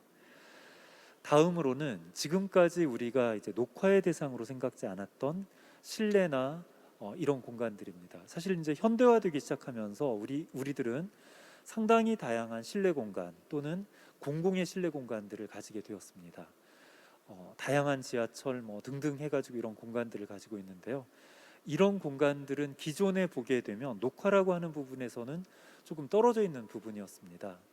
이번에 이제 가든포유와 같은 그런 기업들에서 이런 지역에서도 미세먼지뿐만이 아니라 도시민들이 가지는 여러 가지 감성들을 자극하거나 활용할 수 있는 그런 개념에서 적극적인 실내 녹화와 관련된 기술들을 개발해 주셨는데요. 이런 부분들은 앞으로 이제 코로나 이후에 더욱더 중요한 부분이 될 것으로 생각이 됩니다. 특히 가정집에서도 중요하지만 우리가 일반적으로 생활을 하는 학교나 지하철 또는 시청과 같은 그런 공공지역에서 이런 실내 녹화가 활성화되는 것이 엄청 중요하다라고 생각이 되고요. 개인적인 생각으로는 지금까지는 우리가 어떤 건물을 짓게 되면 실외에 녹화를 하는 부분에 대해서는 법적으로 규제가 있었습니다. 하지만 지금부터는 이제 일상생활권에서 우리가 실내 지역에 대해서도 일정 규모 이상 공간에 대해서는 지금 가든포유와 같은 곳에서 개발한 이런 기술들에 대한 것이 어느 정도는 법적으로 제한이 있어야지 되겠다라고 하는 생각이 듭니다. 왜냐하면 우리가 살아가는 공간이 실외뿐만이 아니라 갈수록 실내 공간이 중요하기 때문에 이런 기술의 개발, 그다음에 그것을 보급하기 위한 법적인 제도가 마무리되는 것이 좀 필요하겠다라고 생각이 듭니다. 혹시 제가 오늘 말씀드리지 못한 부분에 대해서 이상훈 교수님이나 박종화 본부장님께서 추가적으로 더 설명해 주실 내용이 있으면 계속해서 좀 듣는 시간을 가졌으면 감사하겠습니다. 제 토론은 일단 이것으로 좀 마무리하겠습니다. 감사합니다. 예, 오충현 교수님 감사합니다. 예, 토론해 주신 오충현 교수님께 뜨거운 박수 좀 부탁드립니다. 예, 오충현 교수님은 지금 두 분 발표자에 대한 어떤 정책적인 부분의 제안에 대해서 더 좀 국외적인 실제로 보면 최근에 이슈화되어 있는 그런 부분까지 같이 다뤄서 나타났다고 보입니다. 예, 저는 이제 그러면 지정 토론자로서 좀 말씀을 드리면 오늘 어떻게 뭐랄까요? 예, 우선 아마 플로어에서 나오는 질문을 여기에 우리가 뜨면 대답을 해드리겠고요. 어떻게 보면 이 구성을 어떻게 보면 미세먼지 시대의 도시숲 경영 이렇게 돼 있는데 이상원 교수님께서는 주로 이제 야외에 있는 도시숲 그리고 산 보면 도시숲이 보면 평지형이 있고 산지형이 있고 그리고 조그만 포켓 공원처럼 작은 공원도 있고 교통섬 이런 부분이 다양하게 있는데 그러한 다양한 부분에 대해서 잘 이렇게 나누어서 설명해 주었다고 보입니다. 이제 좀 다만 도시숲의 그런 어떤 밸류 가치가 보면 꼭 이제 미세먼지 말고 실제로 다양한 이제 기능이 있습니다. 저는 이제 요즘 보면 멀티펑셔널하고 우리가 다양하고 다재다능하다라는 그런 도시숲의 어떤 큰 부분이 있는데요. 우리가 물리적으로 지금 미세먼지만 이렇게 보고 있는데 또 여름엔 폭염 또 더 나아가서는 이제 이산화탄소랄지 이런 부분 물리적인 부분이 있지만 이제 다른 우울증 코로나 분류에 대응해서 우리에게 우울증을 해소해 주는 부분이랄지 생물 다양성, 생물 서식처랄지 소음 감소 여러 가지 이제 이런 부분들이 상당히 많이 있는 부분입니다. 그래서 이런 부분들에 대해서는 이제 조금 다루긴 하셨지만 상당한 부분이 많이 있다라고 이렇게 생각이 들고요. 일단 토론을 위해서 이상훈 교수님께는 이제 하나 질문은 정말 좋은 모델, 이제 싱가포르 모델이랄지 이런 부분이 많은데 우리가 살고 있는 서울만 봐도 어떻게 보면 다세대 주택이 있고 골목길이 있는 그러한 이제 공간도 있습니다. 지역도 있고 구도 있고 이러한 공간에서는 우리가 그러면 어떤 모델이 좀 있으면 좋을지 그러한 부분도 한번 이야기를 해주셨으면 좋겠고요. 역시 무엇보다도 이상훈 교수님께서는 미세먼지 시대에 이제 먼저 큰 화두를 던진 것 같아요. 도시숲은 미세먼지를 좋아할까 싫어할까? 이제 그 부분에 대한 이제 질문을 계속 가지고 우리가 갈 수 있는 그런 발표였다고 생각이 듭니다. 예, 박종화 본부장님 부분에서 가장 인상 깊었던 강의였던 키워드는 진짜 실내외에 그러니까 실내에 있는 공간에다가 그린을 붙이고 실내에 있는데 바깥 부분에다가 이제 공간을 붙이는 그레이에다가 그린을 이렇게 붙이는 기술이라는 게 쉽지는 않는데 이런 부분을 지금 만들었고 여기에 대해서 어느 정도 미세먼지, 초미세먼지의 농도가 낮은지 그리고 식물 활력도가 어느 정도 낮은지에 대해서 현장 자료를 가지고 이렇게 만드셨고 실용화 부분을 만들었다는 부분이 이제 상당히 저는 크다고 보입니다. 어떻게 보면 과학자, 연구자들은 연구만 하고 연구 결과가 바로 실용화되지 않으면 이건 거의 이렇게 우리 쓸데없는 이제 흔히 말할 때 쓸데없는 과학만 연구만 한다고 그러는데 어떻게 보면 그러한 부분이 쓸모 있게끔 잘 만들어주고 그런 과정에서 현장에서 보면 분명히 배리어가 있었으리라고 생각이 듭니다. 그러니까 아까도 몇 번 설명을 약간 하셨는데 어떤 살모넬라균이 많아질 때랄지 그런 부분을 했는데 좀 배리어가 하나가 있었는데 이런 배리어를 어떻게 좀 크게 이겨냈다라는 이런 하나 설명이 있으면 좋겠습니다. 뭐 아마 이게 특허랑 관련된다면 이 자리에서 안 하셔도 되고요. 근데 한번 자랑하실 만한 부분이 있으면 우리 이제 청자들에게는 이게 참석자들에게는 상당히 큰 도움이 되리라고 보입니다. 여기까지 먼저 이야기하겠습니다.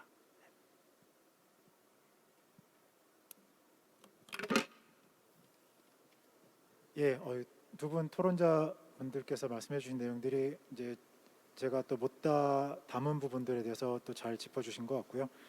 또 거기에서 더 나아가서 또 생각해 봐야 될 부분들을 또 던져주신 것 같습니다.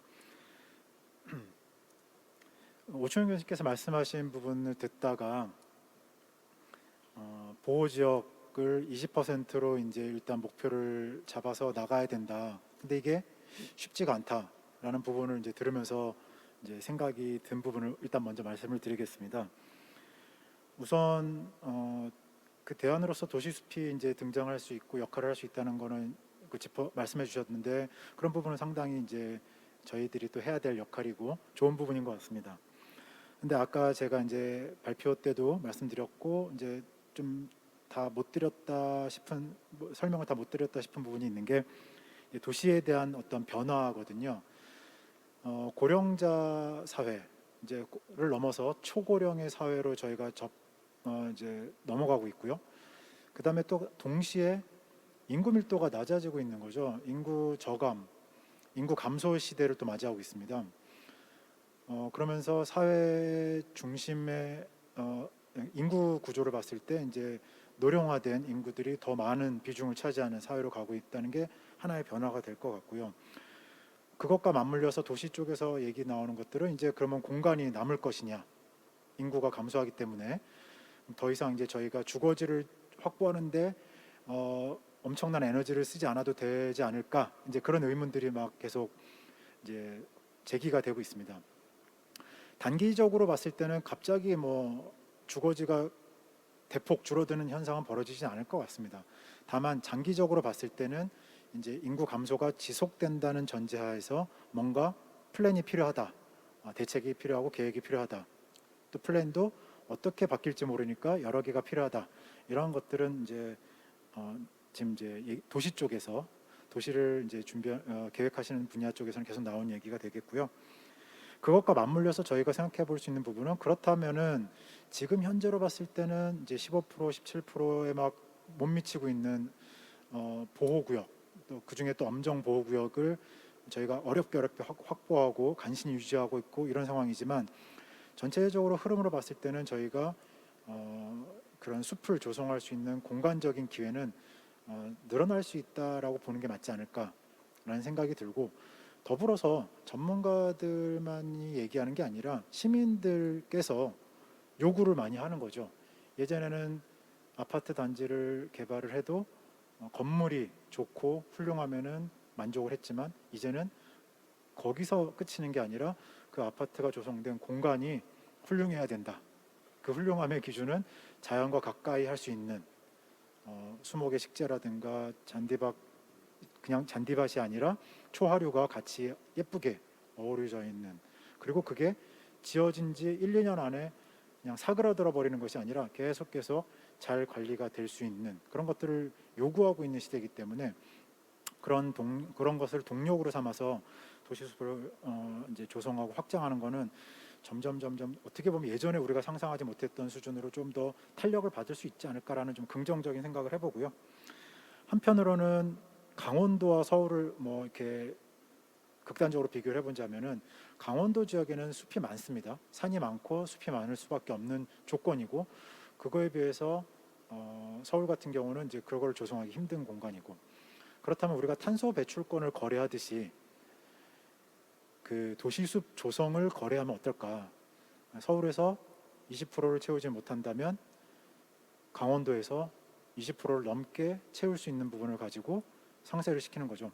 그래서 안 되는 지역에 왜 안 돼 하고 이렇게 계속 압력을 가하는 것보다는 될 수 있는 쪽에서 도와줄 수 있으면 전체적으로 균형이 맞게 되지 않을까. 이제 약간 좀 간단한 차원에서 제안을 한번 드려보고요.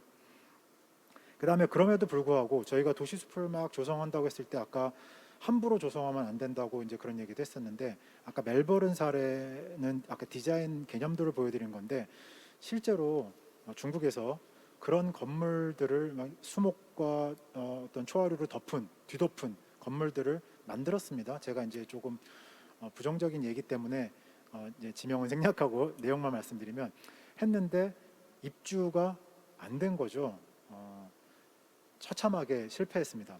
그래서 그건 아마 찾아보시면 나올 것 같아요. 그래서 한번 보시면 되게 유명한 그림들과 함께 있는데, 그게 이제 최근에 결과가 이제 어떻게 되었는지 진행상을 봤더니 완전히 실패한 케이스로 되었더라고요. 근데 제가 그걸 강조하고 싶진 않은데, 지금은 결론이 난 게 아니기 때문에 계속 도전을 해야 되고 시도를 해야 되는 상황이라서 그런 경우도 있다는 걸 알고 조금 조심스럽게 할 필요가 있겠다.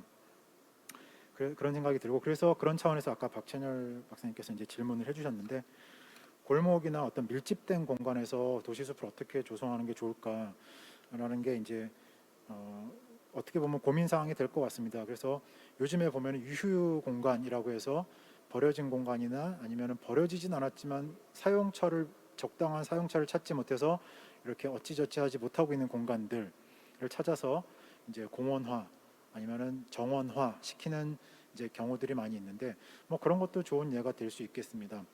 그리고 저는 이제 그런 것들에 대해서 더불어서 가로수 같은 경우, 아까 처음에 어떤 연구 사례 하나 보여드렸었는데, 가로수 식재를 할 수 있는 그냥 물리적인 공간이 있다고 해서 무조건 식재를 할 것이 아니라 그 공간에서 가로수가 역할을 하는 것을 좀 지켜볼 필요가 있겠다. 그래서 어떤 경우는 이제 실제로도 가로수가 오히려 공기의 흐름을 방해하는 경우도 있습니다. 또 어떤 경우는 있음으로 인해서 또 좋은 역할을 하는 경우도 있고, 그러면 이런 것들을 좀 잘 가려가면서 밀도라든가 구조라든가 또 수종 선택이라든가 이런 것들을 해야 될 필요가 있다는 생각이 들고요.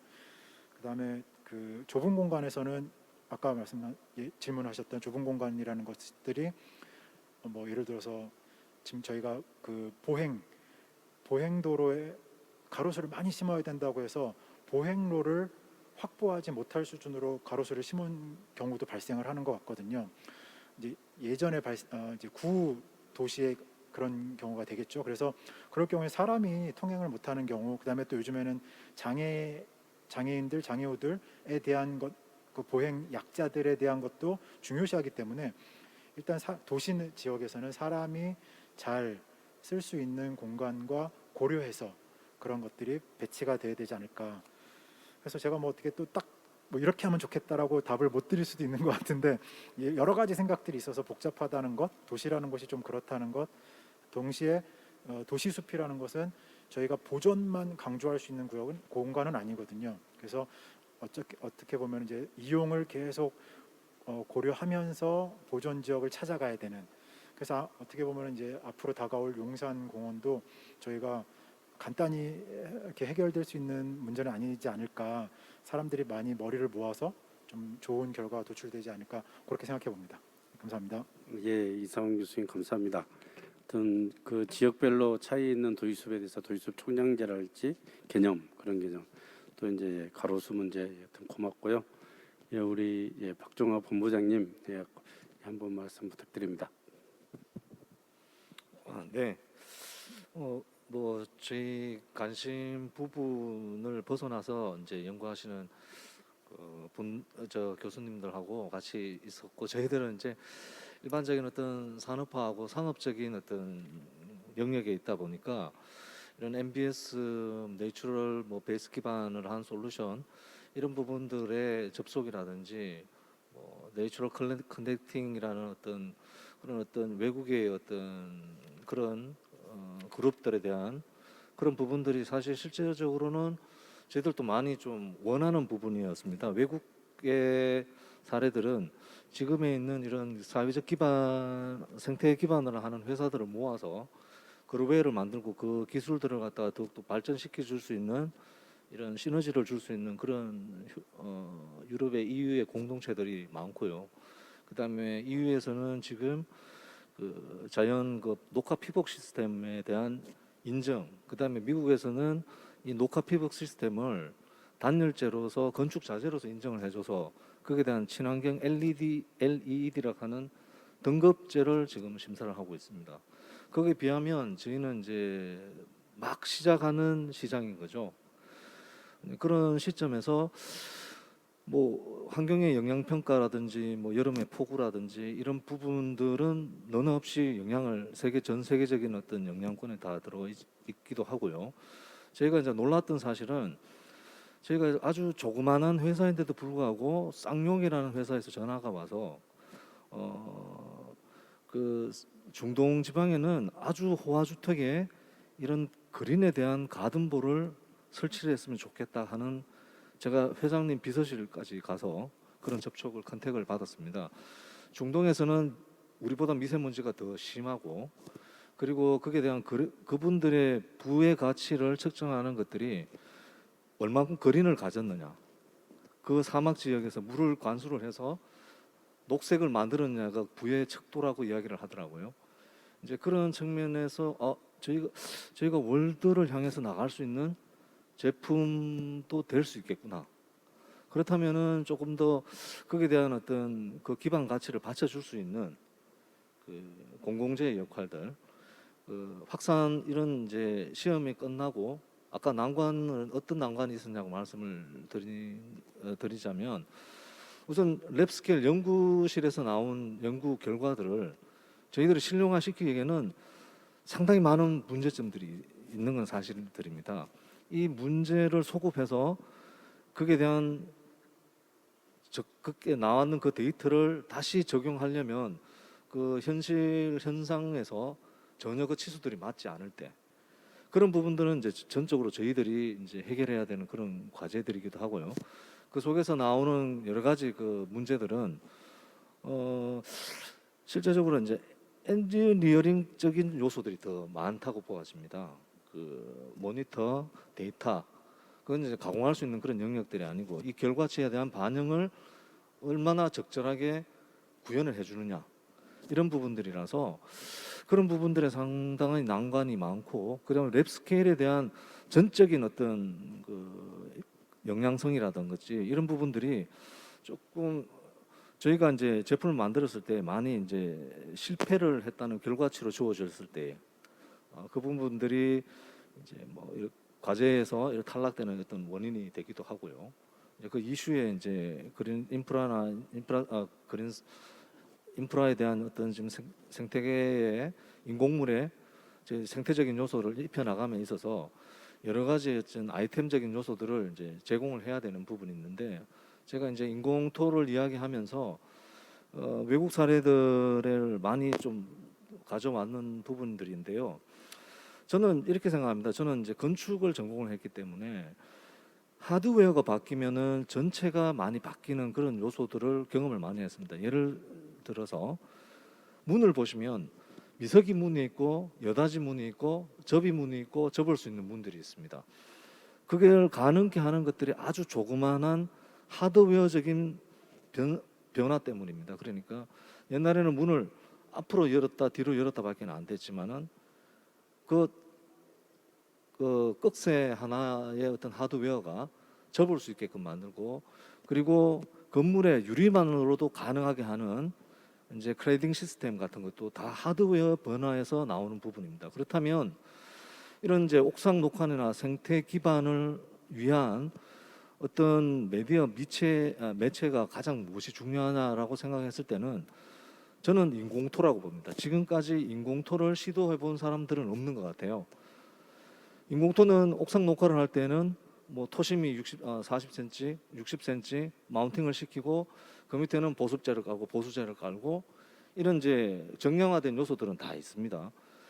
그 물량이나 물성, 화학적인 반응이 변할 때는 얼마든지 건축물의 형태들이라든지 지금 공원을 조림을 새로 만들어서 공원을 조성하는 부분에서 서울시에서는 뭐 서울의 어떤 부분들이 반기지는 않을 겁니다. 그 비싼 땅에 공원을 조성한다는 부분들이 상당히 많은 부분에서 어려운 문제가 있을 건데 그래서 저희들은 이제 수직 벽면을 보고 그 다음에 가로수가 상록이 아닐 때에 지금 주변 가로수가 있는 부분들이 겨울철에 동절기들은 거의 다 하엽이 다 지고 맙니다.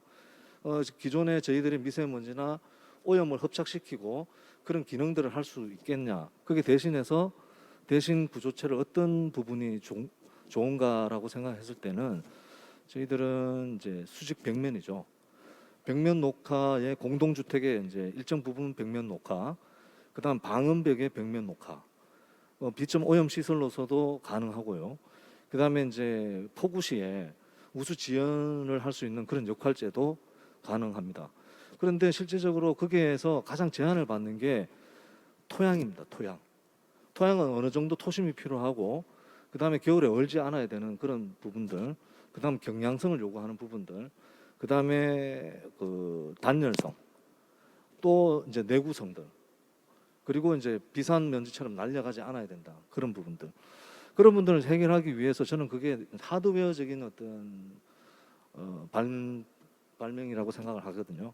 그래서 이제 대체되게는 인공토를 발명을 했고 아까 이상훈 교수님도 말씀하셨지만 중국에 이제 뭐 스펀지 시티라 하는 그런 부분들이 있어서 뭐 실패의 사례들도 있기도 한데 그런 부분들은 뭐 전체적으로 도시 계획가시니까 그렇게 하지만 저희는 이제 부분적으로 단면적인 어떤 부분에서 공사장의 펜스로서의 어떤 수직 벽면 녹화를 차용하든지 제가 외국 사례들을 많이 봤습니다.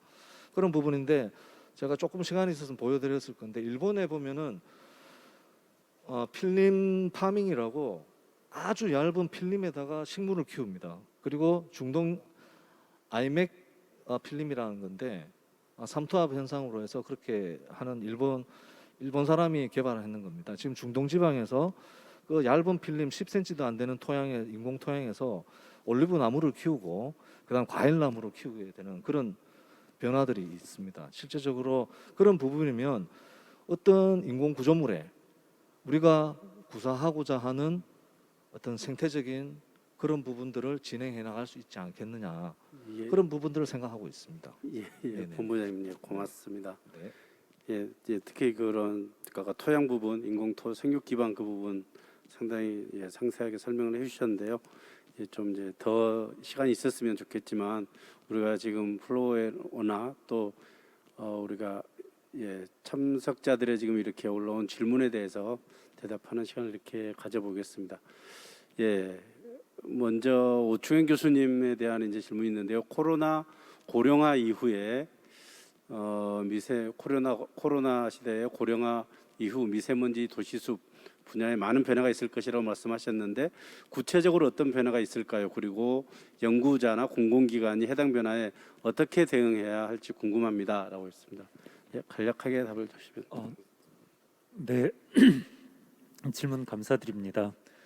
먼저 사실 코로나를 우리가 겪으면서 사실은 고령화에 대한 대응이 어느 정도 좀 자연스럽게 고민이 되었던 것 같습니다.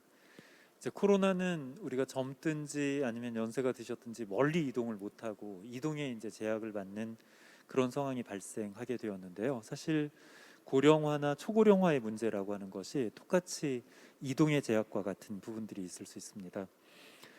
그 일본에서 1980년대 고령화 시대에 대비한 도시 내에서 이 체육시설 같은 것에 대한 연구가 진행이 됐습니다.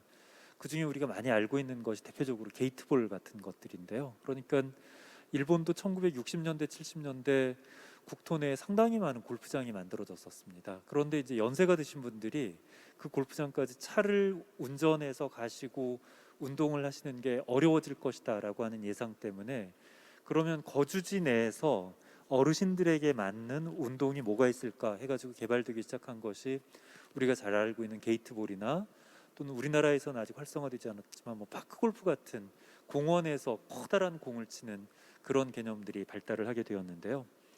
아주 비슷한 상황이 지금 벌어지고 있습니다. 코로나가 있게 되니까 멀리 가지 못하니까 집 주변에서 내가 걸어서 갈 수 있는 도시숲에 대한 수요가 커졌습니다. 이게 똑같이 이제 고령화가 되게 되면 같은 상황이 발생하게 될 것으로 생각이 됩니다. 멀리 있는 설악산 같은 숲보다 우리 집에서 5분 정도로 걸어가서 즐길 수 있는 몇 주 안 되더라도 작은 도시숲이 훨씬 더 중요한 시대가 되었습니다.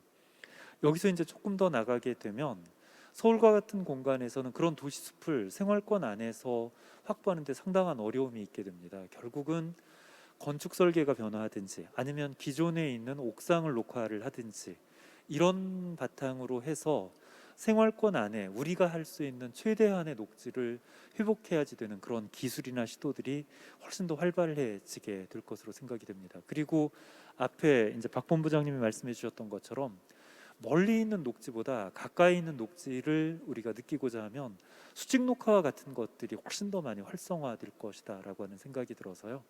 이렇게 그동안 우리가 녹화의 대상으로 보지 않았던 것들이 코로나나 고령화 이후에는 훨씬 더 많은 녹화의 대상으로 확대될 것으로 생각이 됩니다. 고맙습니다. 답변 됐는지 모르겠습니다. 시간상 다음 질문은 저에게 왔는데요. 도시숲에 대해 미세먼지 저감 효과 등 국민에게 유익한 기능들이 다양한데 어떻게 해야 국민들이 이러한 기능을 알고 사용할 수 있을까요? 상당히 좋은 적절한 질문인데요. 정답은 지금 추구를 하고 있습니다. 그렇지만 제가 말씀을 드리면 아까 말씀드린 유익한 기능이라 하면 이제 미세먼지나 폭염을 이렇게 대응하는데 몇 프로 된다. 폭염 시에는 숲이 어느 정도 났다. 그리고 특히 중앙버스 정류장에서 많이 기다리는 사람들이 우리가 10분 기다린다 그러면 폭염이나 미세먼지에 노출되거든요. 그랬을 때 그 버스 정류장을 녹화했을 때 우리는 어느 정도 혜택을 받는지 이러한 부분들은 우리가 연구 결과로 국민에게 알려주고 이렇게 있습니다.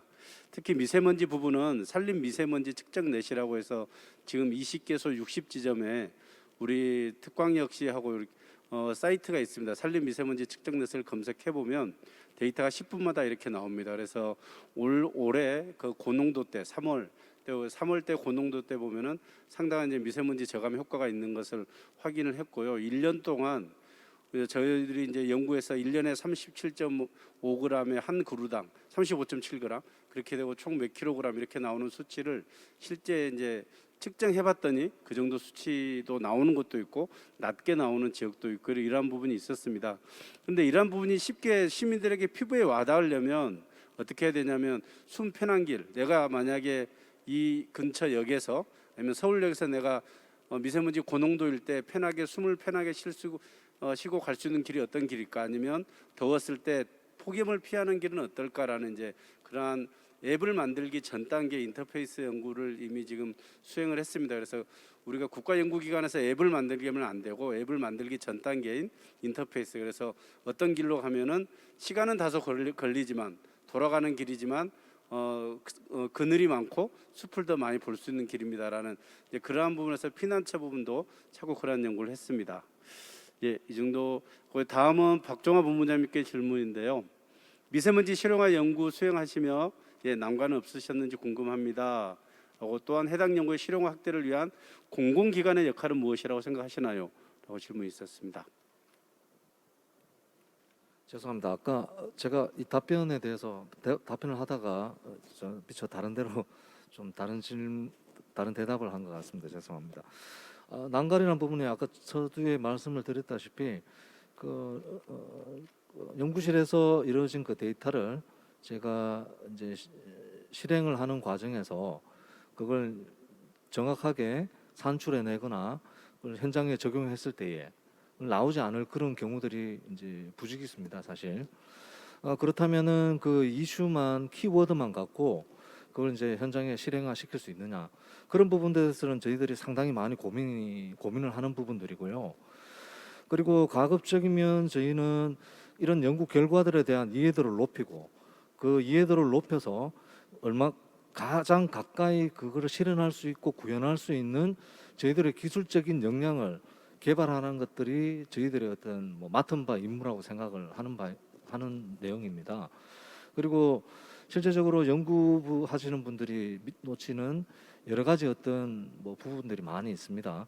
저희가 이제 가정에서나 공공장소에서 설치했을 때에 저희가 생각지도 못한 팬으로 불었을 때에 총부유 세균류들을 또 있습니다. 공기질을 검사했을 때에 저희가 팬으로 불어냈을 때 총균류 수가 상당히 많이 나옵니다. 왜냐하면 식물 뿌리에서 나오는 생각지 못하는 수분을 접한 박테리아루라든지 바이러스는 아니고요, 진균이라든지 이런 부분들이 생각 외로 많습니다. 그러면 그 장치를 저감하기 위해서 또 그런 부분을 제거하기 위해서 플라즈마나 또 전기적 장치를 여러 부분을 생각해야 되는 그런 부분들이 사실 많습니다. 그리고 저희가 이제 실용화를 해서 이런 많은 깊은 고민들을 하고 이제 만들어 놓지만은 실제적으로 사업 내용에 가서 보면은 이런 혜택 베네피트를 담은 제품들을 사실 실용화하지를 못합니다. 왜냐하면 저희가 대량으로 납품할 수 있는 부분도 아니고 소량으로 제작 납품을 하다 보니까 금액적으로 많이 비싸게 되고, 그렇다면 이제 지금 생태계 확산 측면에서 산림청에서 하는 가든볼이라든지 스마트 가든 어떤 그런 사업들이 있는데 그런 부분에서 저희는 도외시 됩니다. 실제적으로 연구는 많이 하는데 사업에 참여를 할 수가 없습니다. 금액들이 고가라고 지탄을 많이 받습니다.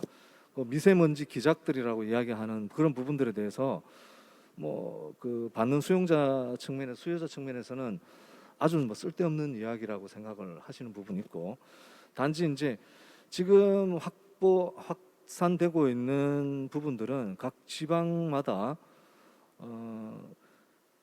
저희는 경관점이라고 생각합니다. 그 화분을 수직으로 적재하는 형태, 적재하는 형태지 그게 미세먼지 저감에 어떤 영향을 끼친다든지, 그리고 또 더군다나 저희는 이제 토양을 통해서 미생물의 어떤 그런 내용까지도 생각을 하고 있는 그런 부분인데 사실은 미미하기도 하고요. 그런 부분을 더 확대시키고자 하는 어떤 연구를 계속하는 부분인데 지금에서 확산되는 어떤 대부분의 어떤 내용들은 그냥 이제 물이 지나가는 통에 컨테이너 박스에 그냥 시장에서 사온 화분을 수직으로 걸쳐 놓는 경관 조명. 그게 수직 조경에 지금 확산되고 있는 스마트 가든풀의 현실이기도 합니다. 예. 그럼 저희가 참여 조건들이 사실 연구는 많이 하는데 참여가 사실 불가능합니다. 뭐 그런 부분에 있고요.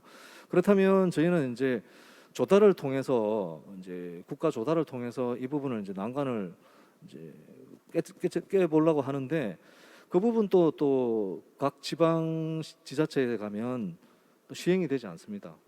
이게 이제 지원금을 받아서 지자체의 50%로 하는 금액들이 있기 때문에 지자체에서 활용되지 않는 예산은 감사 대상이 되기 때문에 저희들이 사실 상당히 어렵습니다. 그렇다면 이렇게 연구 실적을 내고 조금 더 이해도가 높고 그다음에 이제 경쟁력이 있는 이런 그 산림청 지원을 받아서 연구 과제를 수행할 때는 어느 정도 세계적인 어떤 그런 뭐 역량이라든지 이런 부분도 다 관찰하면서 그런 시장성을 보고 저희들은 연구하는 그런 측면도 있는데 그런 측면들이 사실은 많이 힘을 잃게 되는 부분이 있습니다. 그래서 조달을 통해서 조달은 또 많은 부분의 승인을 받아야 되는 게 많습니다. 인증, 정기 인증부터 시작해서 모든 제품의 인증을 다 받아서 저희는 어렵사리 많은 기관들을 통해서 냈는데 지금은 조달 인증받은 내용조차도 사실은 뭐 많이 회피되고 있는 그런 상황입니다. 그래서 공공기관의 역할이라는 것들은 이런 이제 좋은 테스트 베드의 역할들을 좀 저희가 좀 더 연구를 더 개진할 수 있고 더 발전하고 어떤 역할을 10분 활용할 수 있도록 뭐 EU 같으면 아까 제가 잠깐 말씀해 드렸듯이 이제 이런 그룹웨어들을 만들어져서 일반 그 사기업들도 참여하는 그런 형태들로 되어 있더라고요. 뭐 MBS를 시행하는 여러 가지 어떤 정보 네트워크들이 그런데 이제 그런 어떤 역할들을 좀 해주시면 하는 그런 바람들이 있습니다. 예, 박 부장님 아마 많은 말씀이 있으실 것 같고요. 특히 약간 테스트베드의 어떤 공공기관이나 공공 조달의 그런 절차 부분 많이 개선돼야 될 여지가 많이 있는 부분으로 보입니다. 예, 다음은 이상훈 교수님께 해외의 좋은 도입숲 사례를 보여주셨는데 한국에서 벤치마킹 할 만한 적절한 지역이나 장소가 있을까요? 라고 사례를 설명 부탁드립니다. 했습니다. 예, 질문 감사합니다. 그 해외 사례에서 이제 제가 보여드렸던 것들은 이제 약간 도전적인 것도 되지만 이제 한국 같은 경우는 서울에 이제 인구가 많이 몰려 있다 보니까 서울에서의 변화를 기대를 많이 하시는 것 같은데 앞에서 말씀드렸던 것처럼 서울이라는 공간은 지금 공간을 변화시키기에 도시숲을 확보하기에 상당히 어려운 지역입니다. 그래서 이제 그 사례들이 이제 외국 사례를 제가 보여드렸던 건데요.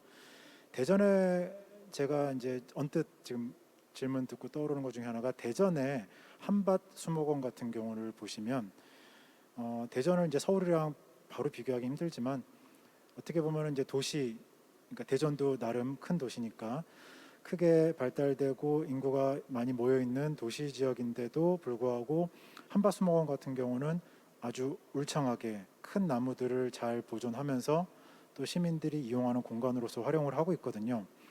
근데 이거는 이제 저희가 도시숲이라는 개념을 도입하기 전에 이미 이제 조성돼 있던 공간으로 제가 알고 있고요. 그래서 지금 이제 와서 한밭수목원이라든가 서울숲이라든가 뭐 북서울 꿈의 숲이라든가 이런 데를 마구 막 만드는 거는 쉽지는 않겠지만 그런 것들을 도시 공간 내에서 주어져 있는 곳들을 좀 활용하면 뭐라 해야 되나 확장 내지는 유지할 수 있는 공간의 모델이 되지 않을까 싶습니다. 그래서 그 북서울 꿈의 숲 같은 경우도 예전에 놀이동산이 이제 도시숲 공원으로 자리 잡은 케이스인데 그런 경우라든가 그다음에 서울숲 같은 경우가 좋은 예가 될 수는 있겠습니다만은 그런 것들이 이제 더 늘어내기는 힘들 것 같아서 좀 이 정도 드리겠습니다. 감사합니다. 예, 이상원 교수님 감사합니다. 예, 그래도 질문이 한 지금 4개 정도 남아 있어서요. 예, 이 부분이 좀 더 다 드려야 될 것 같아서 시간이 제한되어 있는데요. 일정 규모 이상의 도시숲 조성을 위해서는 시민들의 지지 참여가 필요할 것 같은데 이를 어떻게 이뤄낼지 궁금합니다라는 질문이 있고요. 다음 질문도 한번 볼까요? 같이 질문을 보면서 예, 다음 질문 한번 보여주시겠어요? 아, 이게 마지막인가요? 예, 예. 그러면 지금 이쪽은 어떤 시민들을 시민 참여하고 거버넌스나 이 부분은 아마 시민과학 이런 부분도 지금 오충현 교수님이 많이 관여를 하셨을 것 같아요. 오충현 교수님 한번 하시고요. 그리고 다른 우리 발표자 두 분도 이제 간략하게 그래도 한 번씩 멘트를 하시고 그리 정리하는 것으로 하겠습니다. 예, 오충현 교수님 먼저 부탁드립니다. 네, 감사합니다. 사실 일정 규모 이상의 도시숲 조성을 위해서 시민이 어떻게 참여할 거냐라고 하는 부분은 생각보다 참 쉽지는 않은 부분입니다. 그런데 사례가 좀 비슷하게 있었습니다. 저 앞에 이상훈 교수님께서 말씀해 주셨던 서울숲이 대표적인 사례인데요. 서울숲 같은 공간은 과거에 서울 경마장으로 이용되던 공간인데요. 그 경마장으로 이용되던 지역을 어찌됐든지 공원으로 서울시가 지정을 하고 그 토지를 매수하는 데 상당한 비용을 많이 들였습니다. 그리고 시민들은 그 공원에 들어가는 나무나 이런 것들을 구매하는데 상당히 많은 비용을 모았었습니다. 저도 부분적으로 참여를 하기는 했었는데요. 실제로 도시에서 숲을 만드는 데서 제일 많이 들어가는 것이 토지 보상비입니다. 실제로 나무를 심거나 하는 비용들은 그것에 비하면 정말 작은 비용일 수 있는데요. 그렇게 큰 토지를 만드는 것은 사실 도시계획 차원이 아니면 거의 불가능하다라고 보는 것들이거든요. 그래서 시민들의 지지나 참여를 통해서 커다란 규모의 도시숲을 만든다라고 하는 것은 정부에서 일단 도시계획을 통해서 어느 정도 규모가 되는 토지를 확보를 하고 그 토지를 확보하는 과정이나 공원을 조성하는 과정에 일정한 규모의 기금을 계속 시민들이 모아가면서 같이 공원을 만들어가는 것이 일정 규모 이상의 도시숲을 조성하는 데는 가장 중요한 내용이라고 생각이 듭니다. 시간이 조금 없지만 한 사례를 좀 예를 더 들어보면요.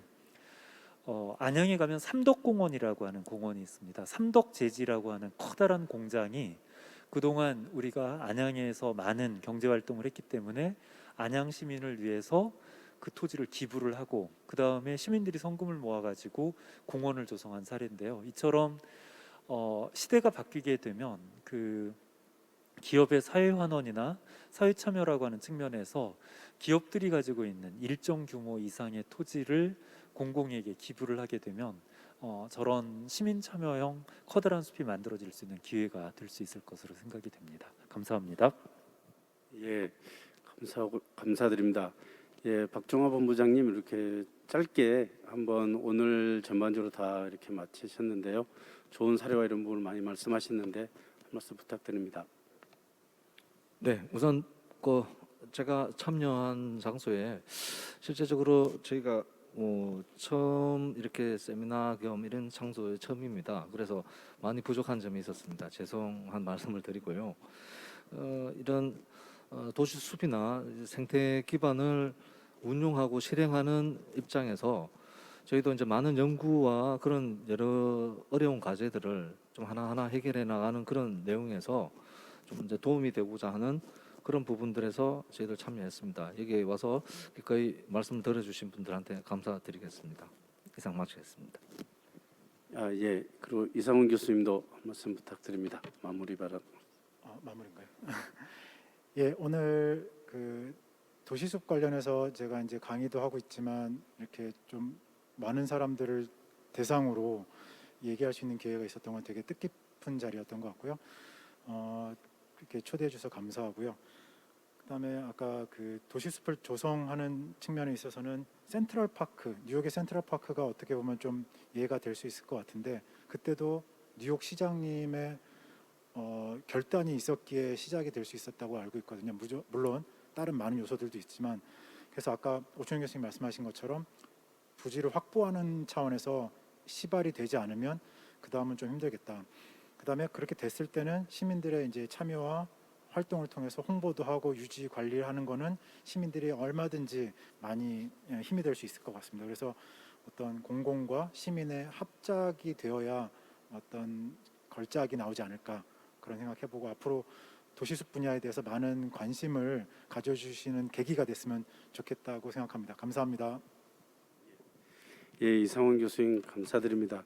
그러면 제가 마지막으로 약간 정리라는 것보다는 이 제목이 미세먼지 시대의 도시숲 경영 이렇게 돼 있어서요. 아마 지금 질문은 안 나왔지만 경영 그런다면 경제성도 따져야 되고 어떤 사업이 효과성이 어느 정도인데 효율성이 있는지 이런 부분도 봐야 된다고 보입니다. 그렇지만 그런 부분까지 오늘은 이제 많이 충분히 다뤄지진 않았는데 지금 산림청에서의 어떤 연구를 어떻게 하고 있고 사업을 하고 있는데 평가를 어떻게 하고 있으며 또 도시 숲을 포함한 실내외 공간에서 그린을 어떻게 우리가 만들어 가고 있는지 이러한 부분 또 시민 참여까지 그런 국외나 국내 사례가 이렇게 다루어졌다고 이렇게 생각이 듭니다.